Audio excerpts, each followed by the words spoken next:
Hello बच्चे, this is Kumar Vikrant sir and welcome back in this series. And start करते हैं बिना लेट का। तो आज हम लोग का है इंड। आज इंड दिस आपका लास्ट लेक्चर है बच्चा, तो यही आपको समाप्त होने वाले हैं इस लेक्चर के साथ पूरे मैट्रिक्स चैप्टर। और हम एक्सपेक्ट करते हैं कि ये चैप्टर आपको बहुत मज़ा आया होगा।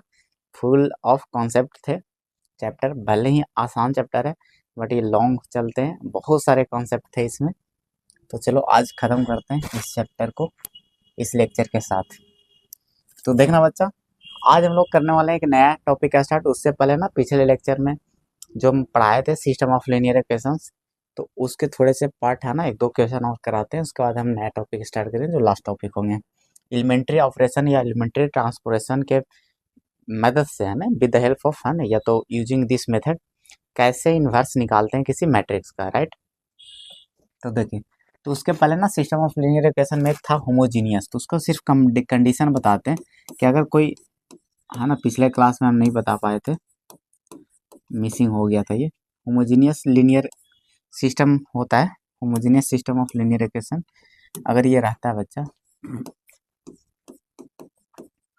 अगर ये है तो आपको कंडीशन क्या होता है। तो अगर होमोजीनियस सिस्टम है तो कैसे आइडेंटिफाई करेंगे कि होमोजीनियस सिस्टम है, और वो तो आइडेंटिफाई आप तो कर ही लेते हो, तो सोल्यूशन कैसे पता करेंगे, कितना सोल्यूशन होगा, राइट बच्चा, होमोजीनियस के केस में। तो अगर होमोजीनियस के केस में बहुत सारी चीज़ें आसान हो जाता है, आपको बस डेल्टा, इस अगर मैट्रिक्स मेथड से देखो तो आपको आपको बस डिटरमिनेंट निकालना है, ठीक है। अगर डिटरमिनेंट निकालना है ए का, अगर वो नॉट इक्वल टू जीरो हो जाता है बच्चा, क्या हो जाता है, नॉट इक्वल टू जीरो हो जाता है, तो यहाँ पर बोलेंगे इसका सोल्यूशन सिर्फ यूनिक सोल्यूशन होगा, यूनिक सोल्यूशन होगा, ठीक है बच्चा, आपको पता है वही वाला कंडीशन, ठीक है, यूनिक सोल्यूशन होगा। और वो कितना होगा, वो सोल्यूशन पहले से फिक्स रहेगा, पता है आपको कि एक सोल्यूशन हमेशा होता है होमोजीनियस के पास, X zero Y zero Z zero, अगर एक्स वाई में तो सिर्फ एक्स वाई जीरो, राइट है। तो वही एक ही सोल्यूशन रह जाएगा, वही वाला रह जाएगा, एक्स जीरो और वाई जीरो, यानी जीरो सोल्यूशन रह जाएंगे। अगर जेड जेड तक है तो, नहीं तो दो ही ठो रहेगा, राइट। तो ये हो गया। अगर अगर है ना, अगर डिटरमिनेंट अगर नॉट इक्वल टू जीरो हुए, ठीक है, तो उसके केस में क्या करते थे, है ना, एडजॉइंट एन टू बी पे जाते थे हम लोग, राइट है।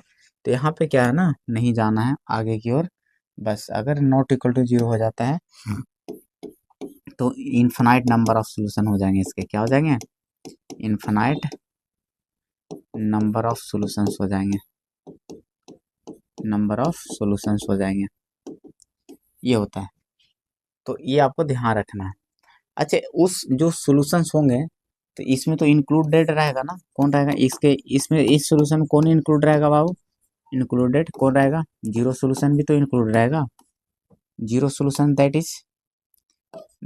इज जीरो सोल्यूशन का मतलब क्या, कौन सा बच्चा, ये वाला एक्स जीरो वाई जीरो और जेड जीरो वाला रहेगा कि नहीं रहेगा, बताओ। इन्फिनाइट है तो, क्योंकि ये तो ऑलवेज आ सोल्यूशन है बच्चा, एक सोल्यूशन रहता है।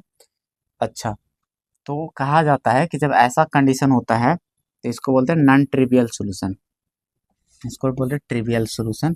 ये ट्रिवियल सोल्यूशन का कंडीशन है, ट्रिवियल सोल्यूशन का मतलब जीरो सोल्यूशन, ठीक है बच्चा।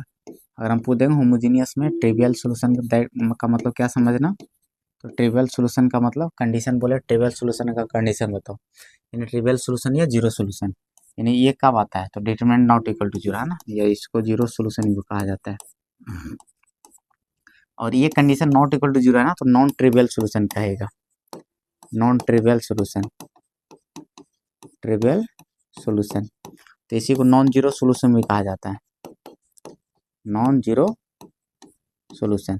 और ये इसमें नॉन ट्रिवियल में क्या रहता है, वो ट्रिवियल सोल्यूशन नॉट इंक्लूडेड है ना, नॉट इंक्लूडेड मतलब विच इज, ये अदर देन, या ऐसे बोल दो solution other than trivial solution, solution solution other than trivial solution, trivial trivial यानी जीरो सोल्यूशन, जीरो सोल्यूशन। अब यहाँ पर बात आ रहा होगा सर, यहाँ पर आप तो लिख दिए इंक्लूडेड, यहाँ पर नॉट इंक्लूडेड, ये क्या लफड़ा है, क्या मसला है, देखना बच्चा यहाँ पे क्या है बता रहे हैं। यहाँ ट्रिवियल सोल्यूशन है ना, नॉन आगे लगा हुआ, मतलब जो ट्रिवियल ना है, और ट्रिवियल का मतलब बताया ऐसा होता है। तो क्या मसला है सर? तो इसका मतलब तो बोल दिए सर, इसमें जो रहेगा नॉन ट्रिवियल, इसका मतलब तो इसके बेसिस के आधार पर देखा जाए तो आप तो कह रहे हो कि ये इसमें सोल्यूशन में नहीं है। तो लेकिन हम बोल दिए कि आप बात बताओ कि मान लो कि बात हम ऐसे कर दिए कि एक क्लासरूम था, और उसमें हम बोल दिए कि राम एंड श्याम क्लास में प्रेजेंट है ना, श्याम क्लास में प्रेजेंट है, ठीक है बच्चा। तो यहाँ कहने से ये थोड़ा ना हुआ कि मतलब और मोहन सोहन प्रेजेंट नहीं होगा, ऐसा थोड़े ना हम कह रहे हैं, बताओ ऐसा कह रहे हैं, नहीं कह रहे। और एक जिसको पहले से उपाधि मिल गया है कि एक ऐसे बच्चे जिसको कुछ बोलना नहीं पड़ता, रेगुलर आता है, तो उस पर कोई कमेंट नहीं करना, ठीक है। तो बात वही है। अब जैसे हम देखो इसको तो पहले से पता है, इसके लिए कुछ डिफाइन ही नहीं करना, इसको बारे में बोलना ही नहीं है। इसके बारे में क्यों बोलेंगे?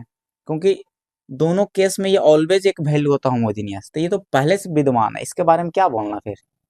समझ में आ रहा? ये जो सोल्यूशन है बच्चा, इस केस में भी इस केस में भी, यानी सोल्यूशन मतलब कुछ भी चेक करना नहीं है तो भी ये एक सोल्यूशन होगा उसको, ठीक है। बस फर्क ये है कि किस में ओनली होगा और किस में इसके अलावा होगा, बस मामला बस इस चीज का है, ठीक है। इसीलिए नॉन ट्रिवियल ट्रिवियल रखा गया। ट्रिवियल, अगर ट्रिवियल सोल्यूशन है मतलब सिर्फ ये सोल्यूशन, और नॉन ट्रिवियल का मतलब वो तो रहेगा ही उसमें। नॉन ट्रिवियल का मतलब क्या है, उसके अलावा वाला किस में मिल रहा है, इसीलिए इसको डिफाइन किया कि अगर इसके अलावा भी किस में है, कैसे पता चलेगा कि इसके, ये तो हमेशा है प्रेजेंट, इसके अलावा भी कुछ वैल्यू आ सकता है, तो इसको कंडीशन क्या होना चाहिए होगा, तो ये बताया नॉन ट्रिवियल सोल्यूशन इस कंडीशन में मिलेगा, मतलब ये तो रहेगा ही रहेगा, साथ में अलग भी रहेगा। तो नॉन ट्रिवियल मतलब अब इसके लिए क्यों हम इसमें ऐड करे जाए, तो इसीलिए डायरेक्ट नॉन ट्रिवियल बोल दिया कि मतलब उसके अलावा भी बहुत सारे इसमें वैल्यू मिलेंगे, और उसके लिए क्यों नहीं बोला इसमें इंक्लूड करना, क्योंकि ऑलरेडी इंक्लूडेड है। अरे ऑलरेडी इंक्लूडेड होता है ना, क्योंकि सर्टिफाई करता है होमोजीनियस को, तो उसको बारे में बोले या ना बोले कोई मतलब इनको हाजिर है वैसा, तो इसीलिए सिर्फ इसको बोला गया, ठीक है। तो ये इसमें नॉन ट्रिवियल में आता है solution other than trivial solution, मतलब जीरो सोल्यूशन, इसके अलावा वाला, क्योंकि तो इसके बारे में क्यों बोलेंगे, इसको हटा के बोला गया इसमें कि ये रहेगा तो इसमें बाकी सब आएगा। अब ऐसा थोड़ा ना कहा गया कि हाँ ये नहीं आएगा, ऐसा तो नहीं बोला गया, लेकिन ये बोला ये आएगा, क्योंकि वो तो ऑलरेडी आया हुआ है। तो हमें लगता है इसमें कन्फ्यूजन नहीं होना चाहिए आपको, बिल्कुल नहीं होना चाहिए, ठीक है। तो अच्छे से क्लियर हो गया, कंडीशन आप याद रखिएगा, non trivial trivial in zero और नॉन जीरो सोल्यूशन। तो अब इस पे क्वेश्चन सर कैसा आ जाता है, आपको कोई सिस्टम ऑफ लीनियर इक्वेशन दे देगा, बोलेगा इस सिस्टम का लीनियर ट्रिवियल सोल्यूशन है, तो फट से है ना, अरे क्या मसला कर दिए यार, डिटरमिनेंट जीरो, नॉन जीरो कैसे कर दिया, नॉन जीरो तो यहाँ, सॉरी, देखना है ना, ये आपका डिटरमिनेंट जीरो होता है इसमें, ठीक है। तो क्योंकि नॉन जीरो तो इसमें होता, तो देखो अब आपको क्या कह देगा ना, क्या कि होमोजेनियस सिस्टम ऑफ इक्वेशन दे देगा इस तरह से क्वेश्चन, ठीक है बच्चा। इस तरह से मान ली 2/2 पे ही ले लेते हैं, इस तरह से कुछ ऐसा दे देगा, और इसमें मान लेते हैं यहाँ पे के एक वैल्यू कर लेते हैं, के एक वैल्यू कर लेते हैं बच्चा, के का नॉन कर लिए। अब बोलेगा इस सिस्टम का ना के का वैल्यू निकालो, ये वाला के का वैल्यू निकालो, लेकिन अच्छा होमोजीनियस भी बनाना जरूरी है। देखो होमोजीनियस है बच्चा, दोनों constant term, all constant term zero है, और आपको बोलेगा के का वैल्यू निकालो, ताकि ये इसका जो है ना सोल्यूशन है, जो क्या है नॉन ट्रिवियल सोल्यूशन है, आपको बता देगा कि जो सिस्टम है नॉन ट्रिवियल सोल्यूशन, ये नॉन ट्रिवियल सोल्यूशन है। तो नॉन ट्रिवियल सोल्यूशन है बाबू, नॉन ट्रिवियल सोल्यूशन है। तो आपको तो एक बात अच्छे से समझ में आ गया कि सर नॉन ट्रिवियल है, जैसा ही दिमाग क्लिक किया तो नॉन ट्रिवियल मतलब कंडीशन क्या है, डिटरमिनेंट जीरो, बस याद रख लेना इस कंडीशन को। अब डिटरमिनेंट आपको पता है कहाँ से, कोफिशिएंट से बनता था, ए मैट्रिक्स, उसका डिटरमिनेंट लेना है, मतलब इसका डिटरमिनेंट लेना है, और यहाँ से के का वैल्यू निकाल लेना। तो -2k और -9 बराबर जीरो, तो के बराबर -9/2 आ जाएगा निकल कर, हो गया आंसर। तो इस तरह के क्वेश्चन आते हैं।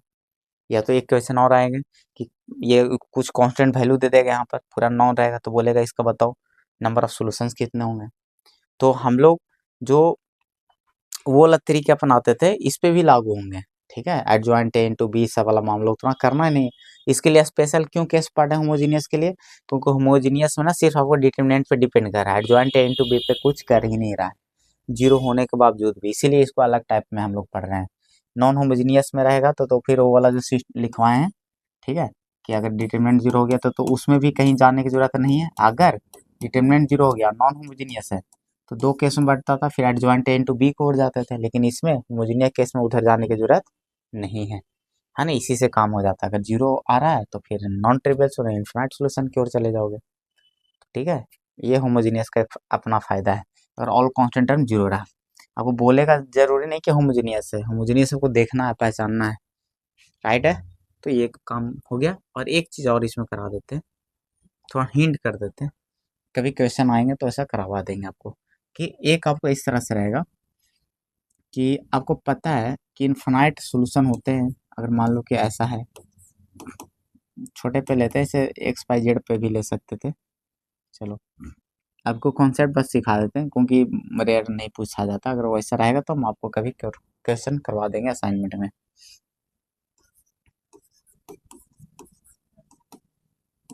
देखो बच्चा, ये है ना, अगर ये बोलेगा कि इसका आप सोल्यूशन निकालिए, है ना, तो आपको पता है कि आप जांच के देखोगे तो इन्फिनाइट सॉल्यूशन का केस बनेगा, है ना, इन्फिनाइट सॉल्यूशन का केस बनेगा बच्चा, ठीक है। आप जांच के देखोगे तो ये इसका इन्फिनाइट सॉल्यूशन का केस बनेगा बच्चा।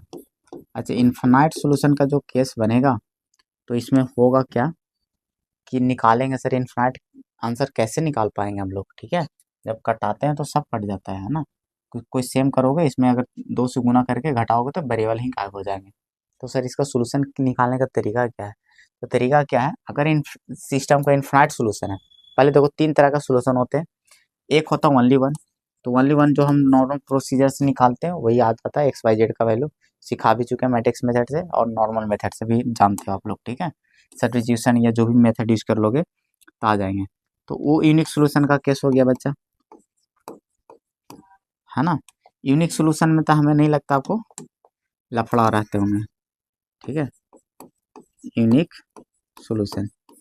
अच्छा, दूसरा दूसरा आपका है नो सोल्यूशन, दूसरा आपका बच्चा नो सोल्यूशन, तीसरा आपका इन्फिनाइट सोल्यूशन। तो आपको लफड़ा सिर्फ किस में है, इन्फिनाइट सोल्यूशन की ओर, क्योंकि नो सोल्यूशन में जब सोल्यूशन ही नहीं एग्जिस्ट करेगा बच्चा, तो आपको निकालना है क्या, कुछ नहीं निकालना है। यूनिक सोल्यूशन का आपको जानते हो, मैट्रिक्स मेथड आपको सिखाया भी है, और नॉर्मल मेथड से आप जानते हो कि एलिमिनेशन लगा लो, ये लगा लो। अगर एक्स वाई जेड में है तो एक इक्वेशन में से जेड का या किसी वैल्यू को निकाल कर बाकी दोनों को पटक दो, तो दो वेरिएबल्स में आ जाएगा, फिर सोल्व कर लोगे। तो ये तरीके होते हैं।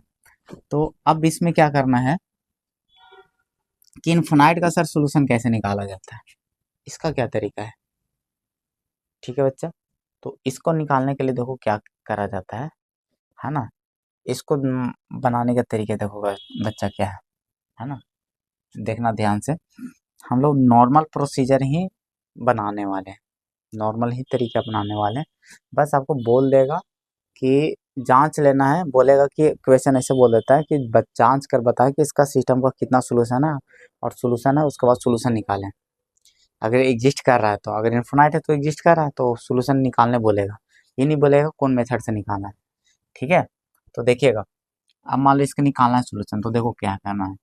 तो आपको करना क्या है कि दोनों, अगर इसमें दो वेरिएबल है तो दोनों उसकी एक वेरिएबल को अब के मान लेना है, कोई अननोन मान लेना है, आर्बिट्ररी कांस्टेंट मान लेना, चलो बाई को मान लिया के, ठीक है। अगर एक्स वाई जेड में होता उसमें भी तीनों में किसी को मान लेते हैं, तीनों में किसी को एक, है ना, वन वन वेरिएबल को क्या करना बच्चा, ठीक है, इसमें से क्या करना, वन वेरिएबल को, ठीक है, एनी वन वेरिएबल को क्या करना है, के मान लेना या म्यू मान लेना, जो भी मान लेना, ठीक है। तो ये कर लेना। तो पहला कॉन्सेप्ट ये हो गया कि कोई भी उसमें जो इन्वॉल्व है वेरिएबल, उसमें किसी को एक को के मान लेना और दोनों में पटक देना के का वैल्यू, बाकी आ जाएगा एक्स वाई जेड में। अगर दोनों में से तीनों में पटक दोगे के, ठीक है, एक को तो पहले ही मान लोगे, तो चलो जेड को अगर मान लेते हो तो एक वेरिएबल तो ऐसा ही कांस्टेंट हो गया, फिर कांस्टेंट टर्म को तीन इक्वेशन रहेंगे बच्चा, जेड मान लिए, तो तीनों इक्वेशन में से किसी दो इक्वेशन को पकड़ना, सोल्व कर लेना, ठीक है, क्योंकि वो एक्स वाई में हो चुका होगा, इसको एकदम कांस्टेंट जैसा ट्रीट करना, आप समझो ये संख्या हो चुका है, ठीक है। अच्छा हम भी उसको बारे में बता देंगे थोड़े से, पहले इसको सॉल्व करके निकाल लेते हैं। देखिएगा, तो इसमें से चलो बाई मान लिए किसको, यदि बाई को के मान लिए, आप पटक दो दोनों इक्वेशन में, ठीक है, वही काम करेंगे। तो पहला इक्वेशन देखो हम थोड़ा शॉर्टकट कर रहे हैं, तो देखो इसमें पटक दो के बराबर 5, तो यहाँ से एक्स का वैल्यू कितना आ गया बच्चा, 3k+5, तो ये आंसर आ गया। किसी दोनों में से किसी में से निकालो, आंसर यही आएगा। तो एक का तो पहले से मिला हुआ था, बाई माने था, दूसरा ही आ गया, ठीक है। अच्छा अब बहुत बच्चा ये सोचता है ना कि सर अगर कल को हम के एक्स को के मानते हैं तो बाई का कुछ और वैल्यू आता है, तो यहाँ तो अब तो बाई को के निकाल जाएगा आंसर। अगर बच्चा कोई मानता है सर हम तो किसी को मान सकते तो एक्स को के मानते, एक्स को अगर के मानते बैठाते तो बाई का कितना आ जाता वैल्यू, एक सौ बाई का वैल्यू पता कितना आ जाता, x-5/3 आ जाता। सर तो ये तो आंसर चेंज हो गया सर, यहाँ तो बाई का वैल्यू आप ऐसे निकालो, बाई का वैल्यू ये आ रहा है, एक्स का वैल्यू ये आ रहा है, एक्स का वैल्यू ये है, तो लफड़ा गलत है फिर, गलत नहीं है, दोनों ही आंसर मेरा सही है। आप बोलोगे सर कैसे सही है, क्योंकि देखो बच्चा ये है ना इन्फिनाइट सॉल्यूशन है, मतलब एक के का कुछ भी वैल्यू आप ले सकते हो। अब इस तरह से पुट कर करके ना इंटीजर पुट करते रहो, 0 1 -2 5 जो भी है के का वैल्यू, यहाँ मान ली के का वैल्यू कोई दो बच्चा पुट किया तो बाई का वैल्यू क्या मिलेगा, 2, और यही 2 इसमें पुट होगा, 3 2 6 5 11, तो एक्स का वैल्यू देखो एक ऐसा वैल्यू बना 2 पे, हाइट कितना, के का वैल्यू 2 पे एक वैल्यू मिला, इस तरह 3 पुट करेंगे तो इसी तरह पेयर बनते जाएगा, मतलब मिलते जाएगा सोल्यूशन, कई सोल्यूशन। अब देखो इसमें भी पुट करेंगे, तो देखो हमें बाई का वैल्यू 2 लाना है, तो 6 ऊपर बनना चाहिए, 6 बनेगा, 9 5 14, देखो एक्स का वैल्यू 14 लेते हैं, एक्स का वैल्यू कितना लेते हैं 14, लेकिन एक्स चेंज हो जाएगा। अच्छा कोई बात नहीं, देखो हम 14 ही पहले लेते हैं, यहाँ पर के ना, के का वैल्यू लेते हैं बच्चा, है ना, के का वैल्यू हम लेते हैं 14, तो के का वैल्यू हम 14 पर बना रहे हैं, ठीक है। 14 लोगे तो 14 माइनस, है ना, बाई का वैल्यू 2 ही लाना है ना, 6 बनाना है, तो 11 लेते हैं, ठीक है। यह इसमें लेते हैं बच्चा 11, के का वैल्यू कितना लेते हैं बच्चा 11, के का वैल्यू लेते हैं हम लोग 11, ठीक है। तो के का वैल्यू 11 रखो बटा 3, ठीक है। तो बाई का वैल्यू कितना आ गया बताओ, 6/3 2 आ जाएगा, तो बताओ तो के का वैल्यू 11 लिए, तो यहाँ पर जब 11 रखोगे तो एक्स का वैल्यू तो भी 11 हो गया, तो बताओ तो सेम मिला कि नहीं मिला, फर्क क्या है, देखो तो एक वैल्यू सेम मिला कि मिला, मिला कि नहीं मिला, एक्स बराबर 11 मिला और बाई बराबर 2 यहाँ से मिला, इस इक्वेशन से, इसमें से निकाल लेते हैं, है ना, इसमें से निकाल लेते हैं बच्चा। तो देखो फर्क क्या होगा कि सर वैल्यू के का वैल्यू अलग है, अब हमें करोड़ों कुछ भी पुट कर सकते हैं, के का वैल्यू लाख करोड़ जो भी है, कहीं ना कहीं वो पेयर कहीं ना कहीं मिलेगा ही मिलेगा सेम, ठीक है। देखो यहाँ पे के का वैल्यू 2 पे मिला इससे, लेकिन ये जो आंसर आ रहा है वो आंसर तो इसमें भी लाइक कर रहा है, लेकिन बस फर्क है कि के का वैल्यू अलग पुट करना पड़ा है, तो हम तो के का वैल्यू तो करोड़ों लाखों कुछ भी पुट कर सकते हैं, बट आ तो रहा है ना, उसके सोल्यूशन में एग्जिस्ट तो कर रहा है ना, अब ठीक है। तो इस तरह से आपको लग रहा है बस डिफरेंट, क्योंकि ये बच्चे का ना कन्फ्यूजन रहता है कि सर ये तो आंसर चेंज आ रहा है, ये है वो है, नहीं, क्योंकि इन्फोनाइट सोल्यूशन है, इन्फोनाइट में के का वैल्यू कहीं से भी 1 2 3 -1 5 कहीं ना कहीं एक दूसरे को लाइक करेगा, क्योंकि एक समझो कि बहुत बड़ा समुंदर है सोल्यूशन का, ठीक है ना, एक बहुत बड़ा सोल्यूशन है, मतलब समुंदर है सोल्यूशन का, और उसमें कहीं भी लाई कर सकता है, ये मिला कोई वैल्यू पे ये मिल जाएगा, मतलब समझ रहे हो बात का, ये क्लियरिटी मिल चुका होगा। तो इस तरह से निकालने के तरीके हैं, तो आपको पता है कि अगर जब एक्स वाई में था तो एक ही समीकरण से मिल गया, कोई भी आंसर करो एक ही से आ जाए, क्योंकि दोनों रास्ता एक ही है ना, सर एक ही उसे क्यों आ जाता है आंसर, क्योंकि इसमें अगर 2 से भाग कर दोगे तो x-3y = 5 बन जाएगा, तो रास्ता दोनों समीकरण सेम ही है ना, यही कारण ना एक ही से काम चल जाता है आपको, ठीक है। इसीलिए मतलब एक को तो पहले से मिल चुका जो हम मान लेते हैं वही मेरा आंसर हो जाता है, और दूसरा अब आपको बाई मिल चुका तो एक्स निकालना है, तो बाई का वैल्यू मिला होगा सब्स्टिट्यूशन लगा दो, बाई का वैल्यू दोनों में किसी में पुट कर दो मिल जाएगा। अब आते हैं 3/3 में, अब मान लो कि आपको क्वेश्चन ऐसा रहता है, हाँ अच्छा हम कुछ अच्छी टाइप कर ले लेते हैं वैल्यू, क्योंकि हमें नहीं पता कि कैसे इन्फिनाइट मिलेगा, क्योंकि बिना है ना डिटरमिनेंट निकाले नहीं पता चलेगा एक्स वाई जेड में, है ना, तो हम इस तरह से ले लेते हैं, Z1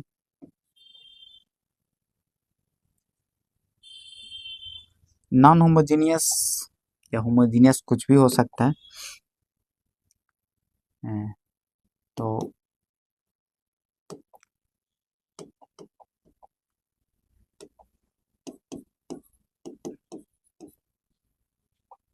होमोजीनियस ही ले लेते हैं पहले, आसान होगा तो होमोजीनियस ले लेंगे। लेकिन फिर भी उसमें डिटरमिनेंट तो चेक करना पड़ेगा, तो छोड़ो होमोजीनियस गोली मारो। मान लेते हैं 3 ठो ले लेते हैं, आपको तो कॉन्सेप्ट सिखाना है।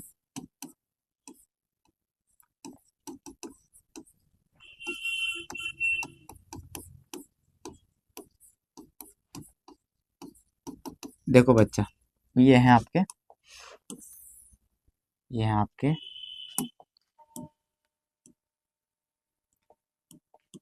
देखना बच्चा, ठीक है। अच्छा ये है, तो इसमें एक बात देखना आप कि एक्स वाई जेड में दे रखा है बच्चा, आपको दे रखा है, ठीक है। अब मान लेते हैं कि इनफाइनाइट सोल्यूशन रखा है, क्योंकि A B A1 B1 C1 में D1 में लिए कांस्टेंट था, इसमें तो कंडीशन मानना पड़ेगा। ऐसे तो चेक करना आप सिखाएं, अगर कोई नंबर में वैल्यू देता है तो आप चेक करके पता कर सकते हो कि कितना सोल्यूशन रख रहा है। इनफाइनाइट रख रहा है, अभी बोलेगा कि एग्जिस्ट कर रहा है, उसका वैल्यू निकालेगा। अगर सोल्यूशन इनफाइनाइट आ रहा है तो उसको बोलेगा वैल्यू भी निकाल के बताएं।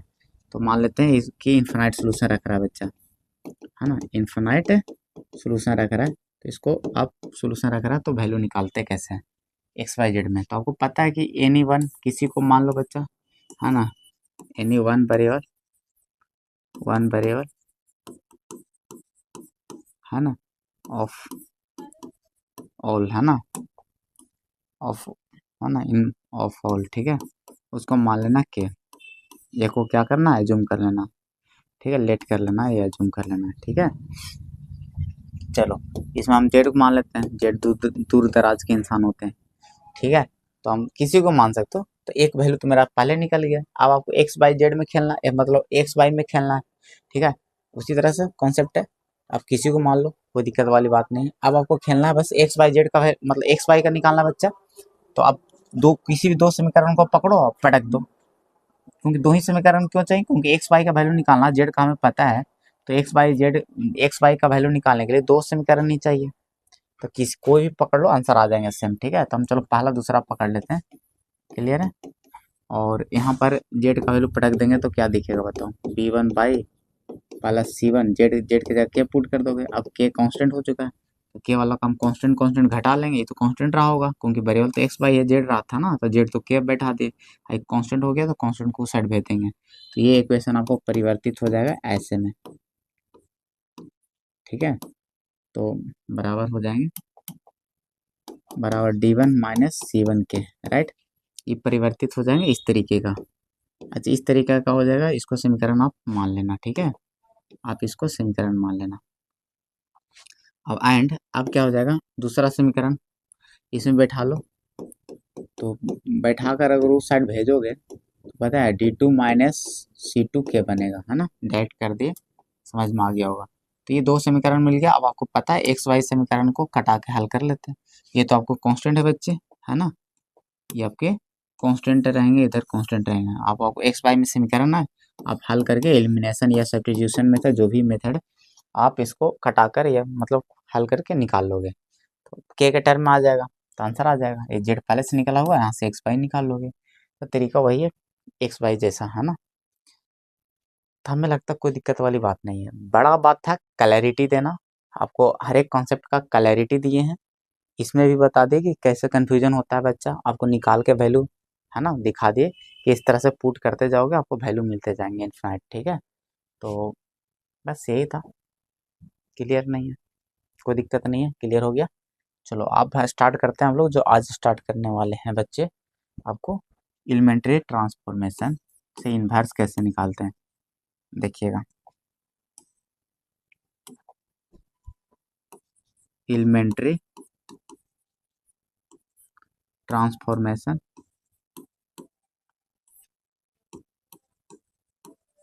ट्रांसफॉर्मेशन या इसी को बोला जाता है बच्चा, या इसी को बोला जाता है एलिमेंट्री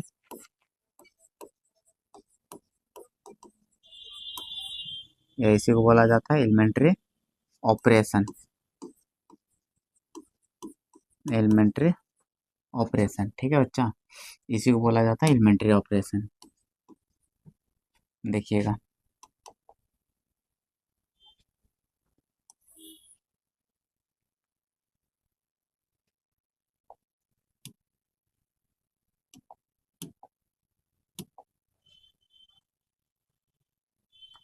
देखना बच्चा, अगर ये इस बात को आप देखोगे, इस बात को आप देखोगे तो पता क्या दिखेगा इसमें, देखिएगा, देखना इसमें आप देखोगे एक बात, तो ये तरीका होता क्या है, तो ये तरीका अपनाया गया है आपको find the value of inverse, है ना। टू फाइंड क्या करते हैं, inverse, to find inverse, inverse of of non singular matrix, है ना। इसी से निकालते हैं बच्चा, पर इनवर्स किसका निकालता है, नॉन सिंगुलर मैट्रिक्स का ही निकालता है।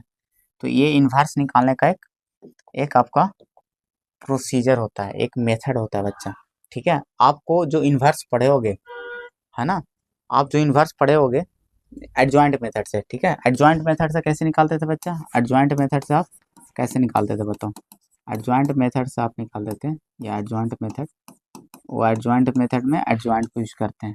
तो एडजॉइंट कैसे यूज करते थे बताइए, आप देखोगे तो आपको पता होगा कि उसमें हम लोग करते थे कि ए इनवर्स का फार्मूला होता था कि सर एडजॉइंट निकाल लीजिए पहले मैट्रिक्स का और डिटरमिनेंट से डिवाइड कर दीजिए, आ जाता था ये, है ना। तो ये तरीका होता था, तो ये तो हम पढ़ चुके हैं सर, इसमें कोई लफड़ा नहीं, बट ये जो इससे आंसर आएगा वही इस मेथड से भी आंसर कर सकते हो।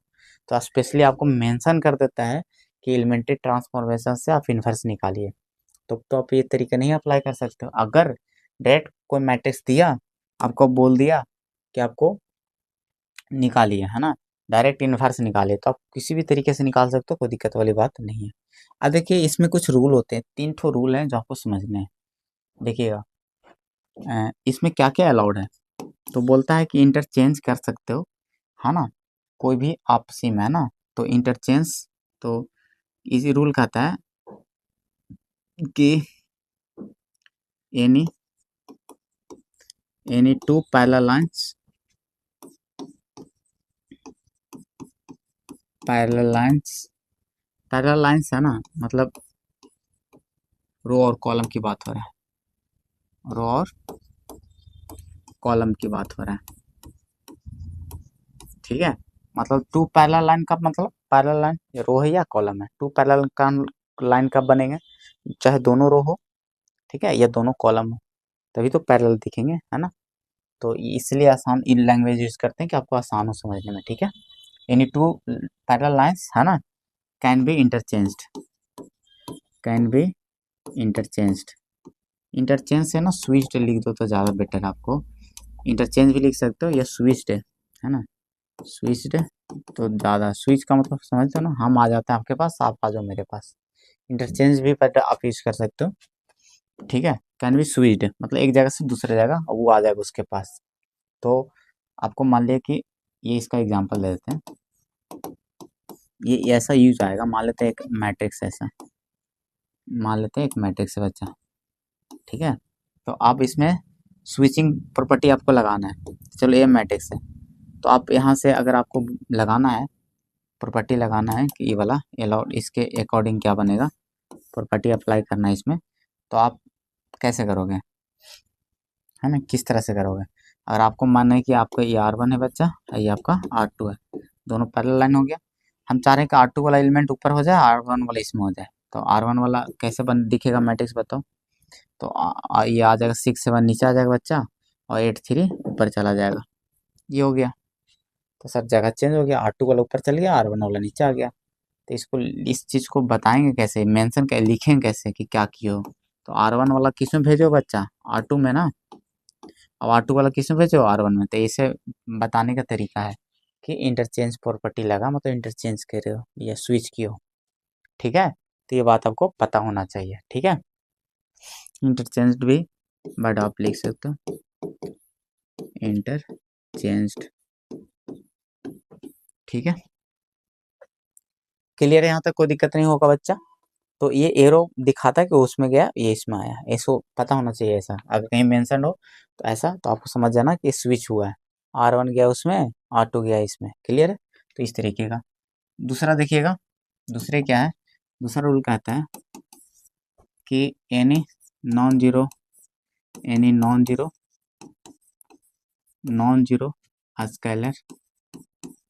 Scalar can be multiplied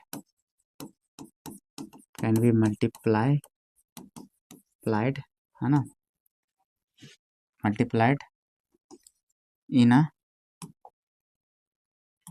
can be multiply in row और कॉलम। ठीक है बच्चा, कोई भी एनी रो और कॉलम में कोई भी नॉन जीरो स्केलर है ना, कोई रो या कॉलम में गुना करा सकते हो।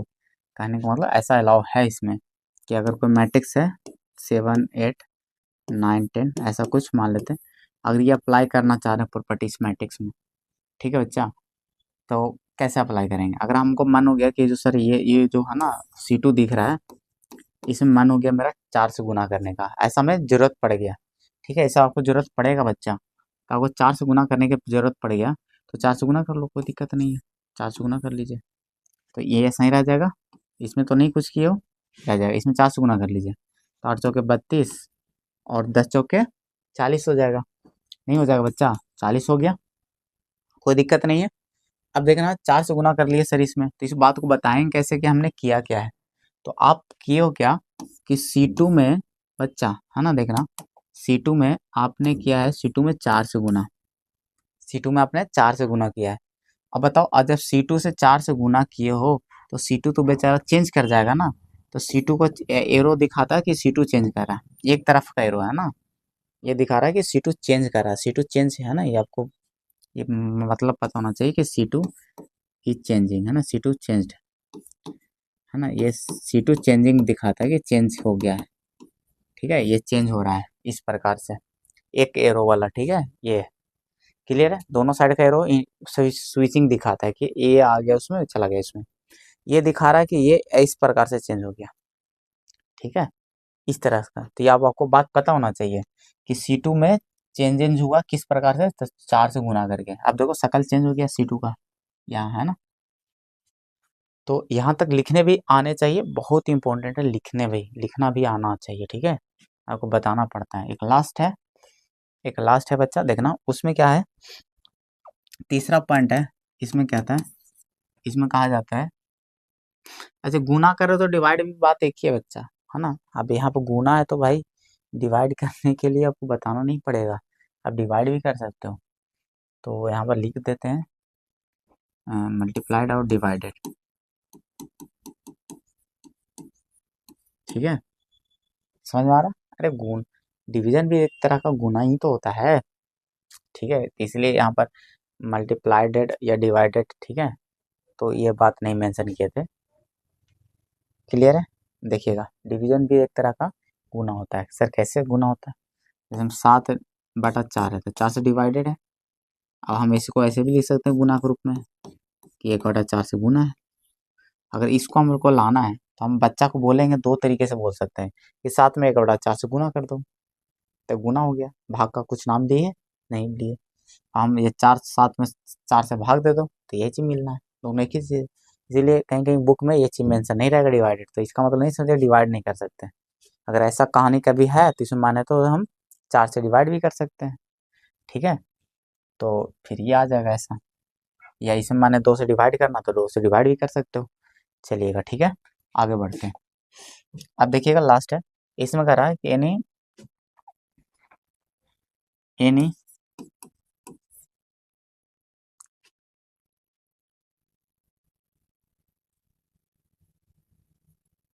इसमें है बच्चा इसमें एक काम कर सकते हो क्या कि पार्टिकुलर है ना, आप ऐसे लिख लो, एनी एलिमेंट्स ऑफ है पार्टिकुलर रो, ठीक है, या पार्टिकुलर कॉलम है ना, can be added with the corresponding element of another, है ना, अनदर रो और कॉलम। ठीक है, देखना ऐसे लिख दो, एनी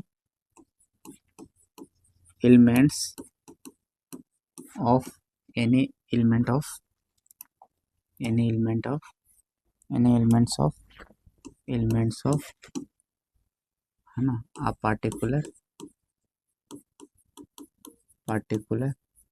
रो और कॉलम। ठीक है बच्चा, कैन बी एडेड, या सब्ट्रैक्टेड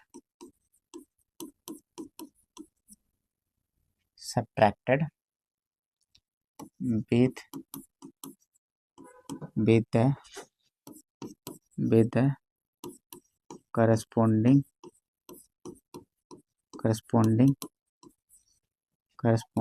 elements of another रो और कॉलम। ठीक है, इसको अगर डायरेक्ट नहीं समझ में आया ना तो हम ऐसे कर सकते हैं कि ऐसे कर सकते हैं।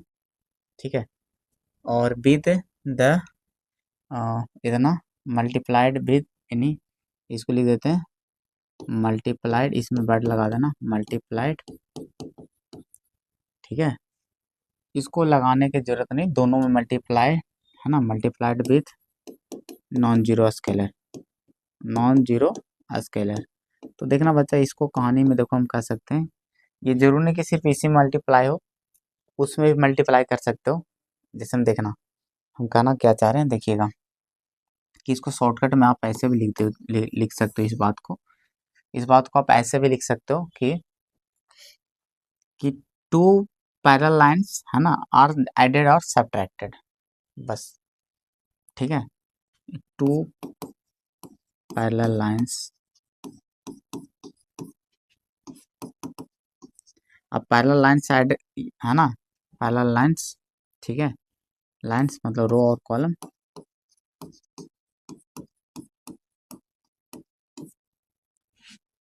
कैन बी एडेड और सब्ट्रैक्टेड। ये समझने में ज़्यादा आसान होगा आपके लिए, सब्ट्रैक्टेड और मल्टीप्लाइड विथ, है ना, नॉन जीरो स्केलर।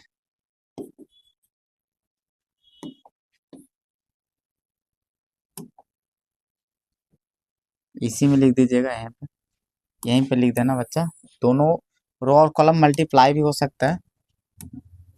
ठीक है, two parallel lines multiplied with non zero scalar, multiplied with non zero scalar, non zero scalar, non zero scalar, है ना, कॉमा, कैन बी मल्टीप्लाई, है ना, can be multiplied, can be added और subtracted. ठीक है, अब देखिए हम क्या कहना चाह रहे हैं कि इस मामले से देखिए क्या कर रहे हैं, ये सिंपल सा इसमें लिखा होगा बच्चा, यही बात ये लिखा होगा, पर वाला टेंशन में नहीं लीजिएगा। इसमें क्या है कि दो पैरेलल लाइंस, मतलब दो रो और कॉलम को आपस में जोड़ सकते हो, मतलब दो रो को जोड़ रहे हैं, या मन है C2 प्लस C3 को घटा रहे हो या जोड़ रहे हो। ठीक है, ये ऐसा ऐसा कर सकते हो आप, है ना, और उसमें भी अगर मन है तो इसमें कुछ मल्टीप्लाई करके भी जोड़ सकते हो, दोनों रो कॉलम कुछ मल्टीप्लाई भी रह सकता है, multiplied with non zero scalar, उसके बाद जोड़ घटा सकते हो, क्या है ना, वो जोड़ा या घटाया जा सकता है। आप देख सकते हैं, कोई दिक्कत वाली बात है क्या बच्चा, है ना, तो ये आपको रूल अच्छे से पता होने चाहिए। देखो बहुत बच्चे ना डायरेक्ट सॉल्व करना स्टार्ट कर देते हैं, बना भी लेते हैं क्वेश्चन, लेकिन जब रूल नहीं पता होता है ना, जैसे मान लिया स्पाइडरमैन को अपना क्वालिटी ना पता हो तो क्वालिटी यूज नहीं कर पाएंगे पूरी तरह से। आप जैसे तैसे करके आप आंसर ले आओ, अलग बात है, लेकिन जो होता है ना स्मार्ट अप्रोच, है ना, कि सर ये आसानी से करा जा सकता था, तो ये तरीके सीखने से फायदे मिलते हैं आपको, स्मार्टली आप हल कर पाओगे। तो ठीक है, सिर्फ आंसर आना बार बार इम्पोर्टेंट ओनली नहीं होता बच्चा, ठीक है, ये बात आप समझना पड़ेगा आपको। सिर्फ आंसर आना is not only important.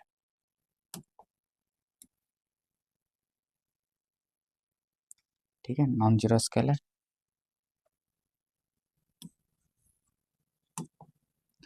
Non zero scalar.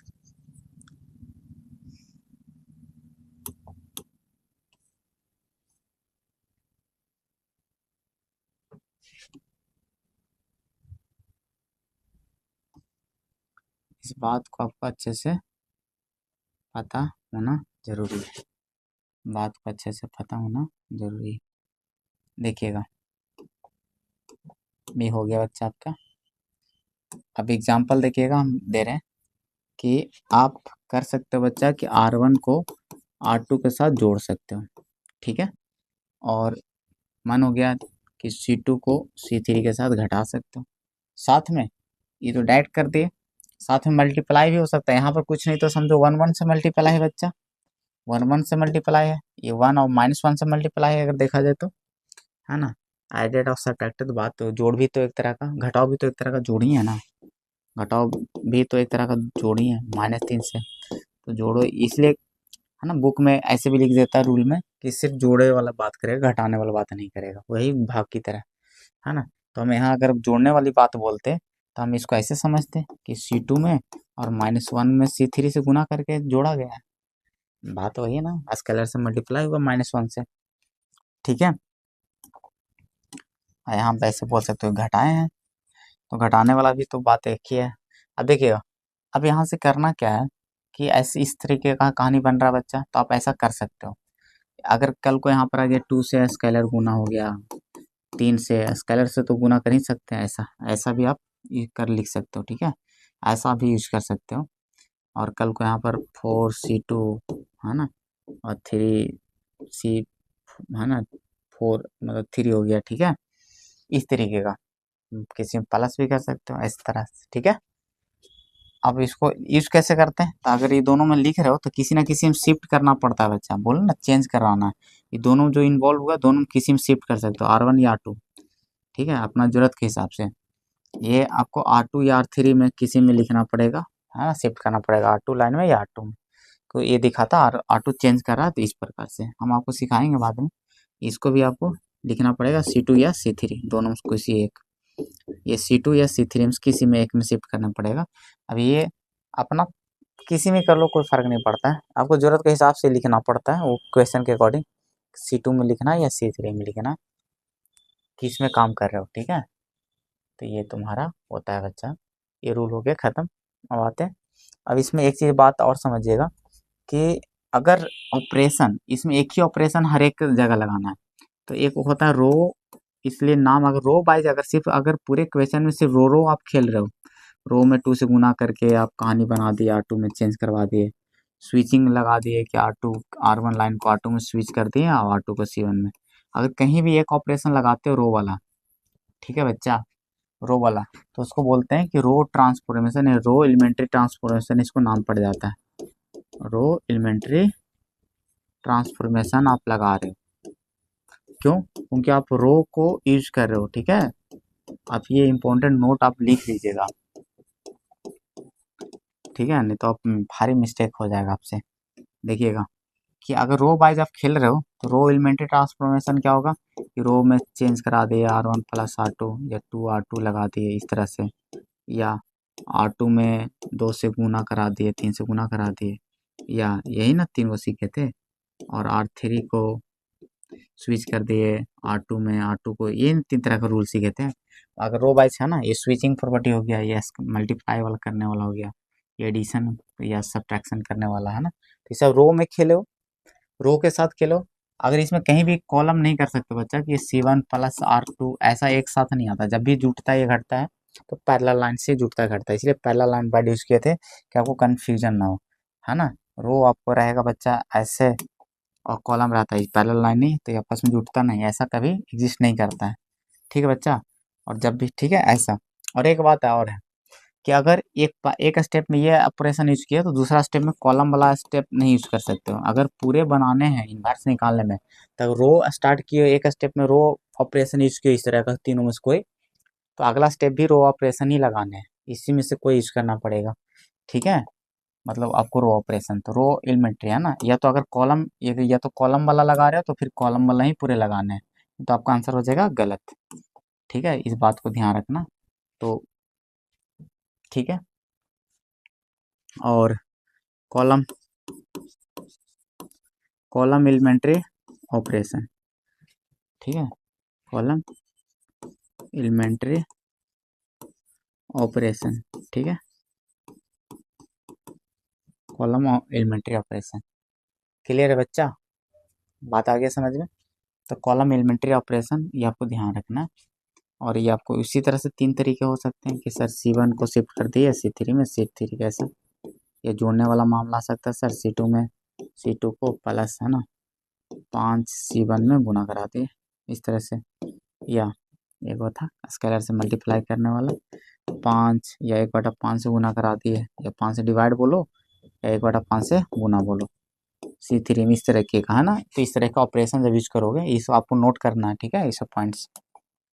तो इस तरीके का आपको पता होना जरूरी है बच्चा। क्लियर है? तो ये हो गया आपका रूल्स खत्म। अब आते हैं क्वेश्चन पे। आपको समझ में आ गया सर? इसमें 2 तरीके का हो सकता है, ट्रांसफॉर्मेशन को आप ऑपरेशन भी लिख दो या ट्रांसफॉर्मेशन लिख दो, ये मत सोचिए अलग है, ऑपरेशन यूज करो बट या ट्रांसफॉर्मेशन बात एक ही है। ठीक है, एलिमेंट्री ट्रांसफॉर्मेशन या एलिमेंट्री ऑपरेशन बात एक ही है। तो आप रो वाइज हल कर रहे हो या कॉलम वाइज? अगर पूरे क्वेश्चन में तो कॉलम कॉलम ही दिखना चाहिए, अगर पूरे क्वेश्चन में रो रो ही दिखना चाहिए। समझ में आ रहा बच्चा? ये ध्यान रखने वाली बात है ना, तो आपको क्वेश्चन गलत हो जाए कि एक स्टेप में रो वाइज लगाए, अगला स्टेप कॉलम है ना ऑपरेशन लगा दिए, नहीं, आपको शुरू से यूज करना है। रो ऑपरेशन हल करना तो रो ऑपरेशन यूज करके हल करो, कॉलम ऑपरेशन यूज करना तो कॉलम एलिमेंट्री ऑपरेशन यूज करके हल करो, दोनों से आंसर आ जाएंगे। ठीक है, तो इस बात को ध्यान रखिएगा।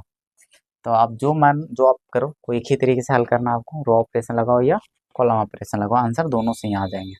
चलिए अब हम बनाते हैं, क्वेश्चन कर रहे हैं, इसके साथ आपको लेक्चर खत्म हो जाएगा। कितना आसान है, अब देखिए बनाते हैं।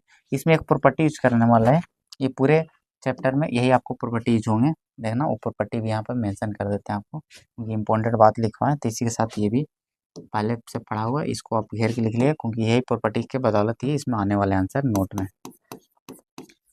आपको पता है कि सर AI बराबर ए होता है ना, यही आपको पता है ना, कोई मैट्रिक्स में आइडेंटिटी मैट्रिक्स गुना करने पर कोई फर्क नहीं पड़ता है, तो सर ये कौन बुरी बात था, लेकिन यही से आपको कहानी बन जाएगा, यहीं से आपको कहानी बन जाएगा बच्चा, यही प्रॉपर्टी से आपको इन्वर्स निकाल के बता देंगे।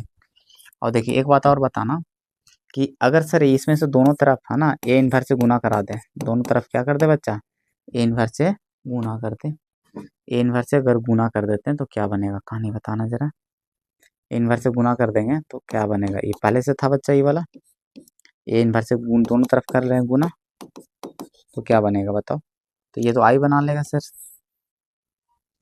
क्या बना लेगा बच्चा, आई बना लेगा, आई नहीं बना लेगा, रुको रुको रुको रुको, AI बराबर ए सही है ना,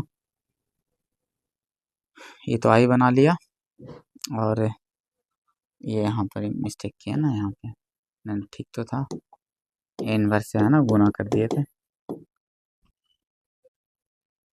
ठीक है, तो AI बराबर है, दोनों तरफ कर लिए, हाँ नहीं यहाँ पर इन्वर्स से नहीं गुना करेंगे हम लोग, एक जो कॉन्सेप्ट वही बताना चाह रहे हैं आपसे, जो कॉन्सेप्ट यूज करने वाले हैं। अब हम लोग का टारगेट क्या रहता है एलिमेंट्री या रो ऑपरेशन में, पता है क्या टारगेट रहेगा इसमें, ये प्रॉपर्टी है, ऐसा हम लगा लें, कहीं भी लिखा जा सकता है क्योंकि ये मेरा सही है। और हम क्या करते हैं ना, इसमें टारगेट ये रहता है कि मेरा ऑपरेशन में, क्योंकि ये तो कहीं भी बात लिखा जा सकता है, क्योंकि हर एक मैट्रिक्स के लिए सही है कि नहीं बच्चा, स्क्वायर मैट्रिक्स अगर ये है तो ठीक है ना, स्क्वायर मैट्रिक्स है।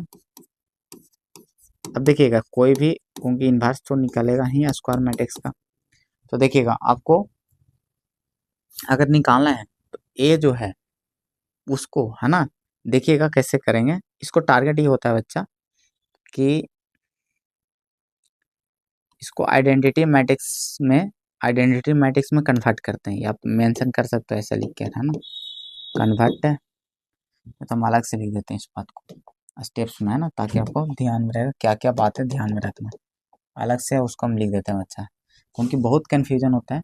एलिमेंट्री ऑपरेशन या एलिमेंट्री ट्रांसफॉर्मेशन स्टेप्स लिख देते हैं कि सॉल्यूशन का स्टेप कैसे करते हैं, एलिमेंट्री ऑपरेशन, ठीक है, या एलिमेंट्री ट्रांसफॉर्मेशन का स्टेप्स,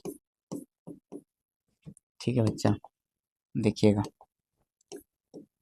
ट्रांसफॉर्मेशन ट्रांसफॉर्मेशंस के स्टेप्स देखिएगा, तो आपको इसमें स्टेप्स आपको देखना है, ये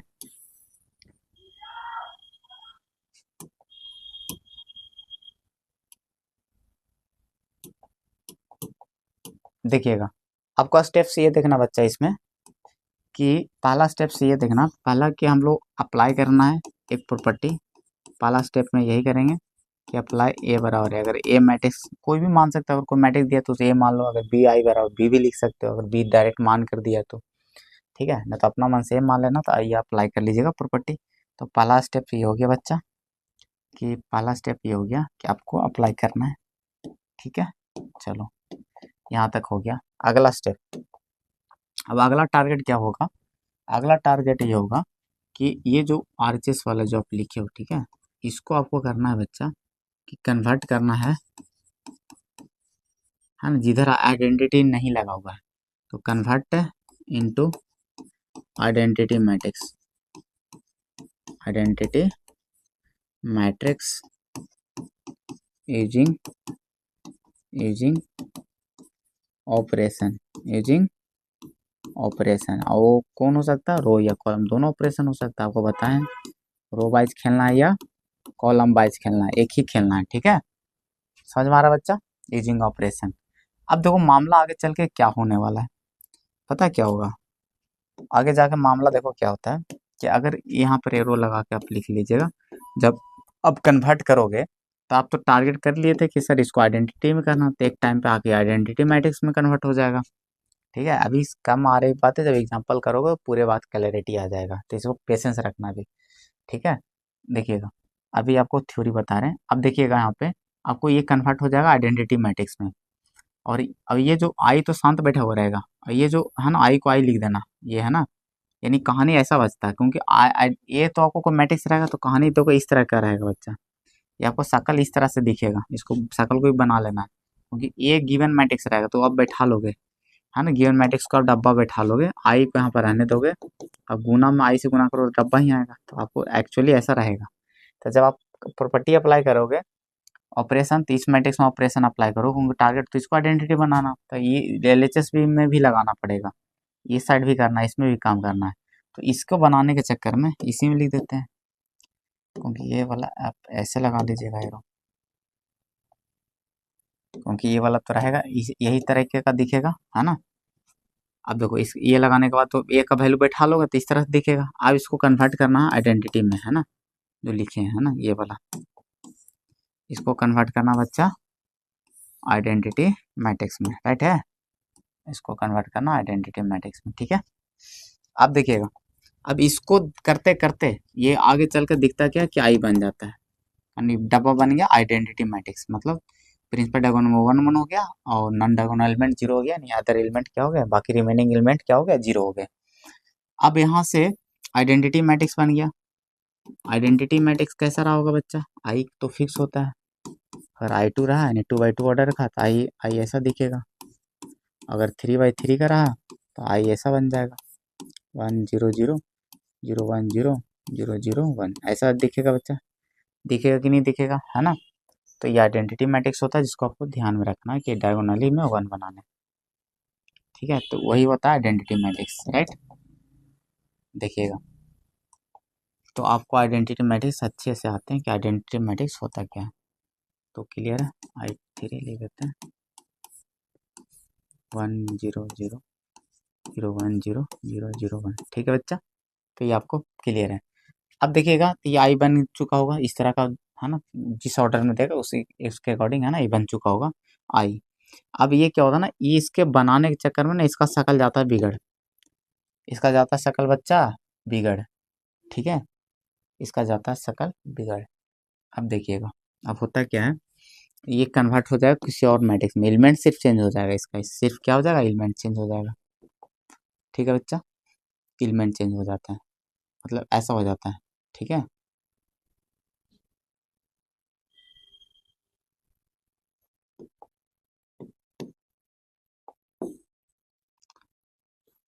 थोड़े से मिस्टेक कर रहे हैं बच्चा इसमें। देखिएगा, इसमें करना है ना, ए वाला को छोड़ देना है, ये वाला ए को छोड़ देना है, आई का इधर वैल्यू बैठाना होता है। ये थोड़ा सा मिस्टेक हो गया था हमसे। ठीक है, अब देखो करना है, यहाँ तक सही था। हम लोग को क्या करना है, ए वाला एक एक तरफ बैठाना है, राइट साइड वाला जिधर आई वाला है ना, आई का वैल्यू बैठा लेना, ये इस ए को छोड़ देंगे, तो मेरा काम ही नहीं बनेगा फिर, क्योंकि ए इनवर्स निकलेगा कैसे। अब देखो इसको चेंज करना वही तरीके से। अब उसको चेंज करने के चक्कर में ये चेंज होता है, ये चेंज होते जाता है, चेंजिंग कंटिन्यूसली। ठीक है, ये चेंजिंग होते जाता है कंटिन्यूसली। ठीक है, ऑपरेशन लगाते लगाते तो ये चेंजिंग होते रहता है, चेंजिंग कंटिन्यूसली। ठीक है, ये चेंज होते रहता है।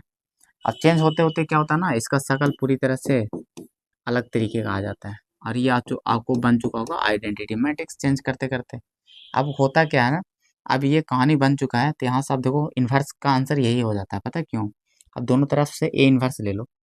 ठीक है, वो स्टेप को डायरेक्ट आप लिख लेना, लेकिन आपको हम डिटेल बताते हैं कि कैसे। अब दोनों तरफ देखो, ऐसा मामला बन चुका होगा, हम दोनों तरफ ले लेते हैं ए इन्वर्स, तो ऐसा रहेगा, ए इन्वर्स से आई में गुना कर लोगे, ऐसा बन जाएगा।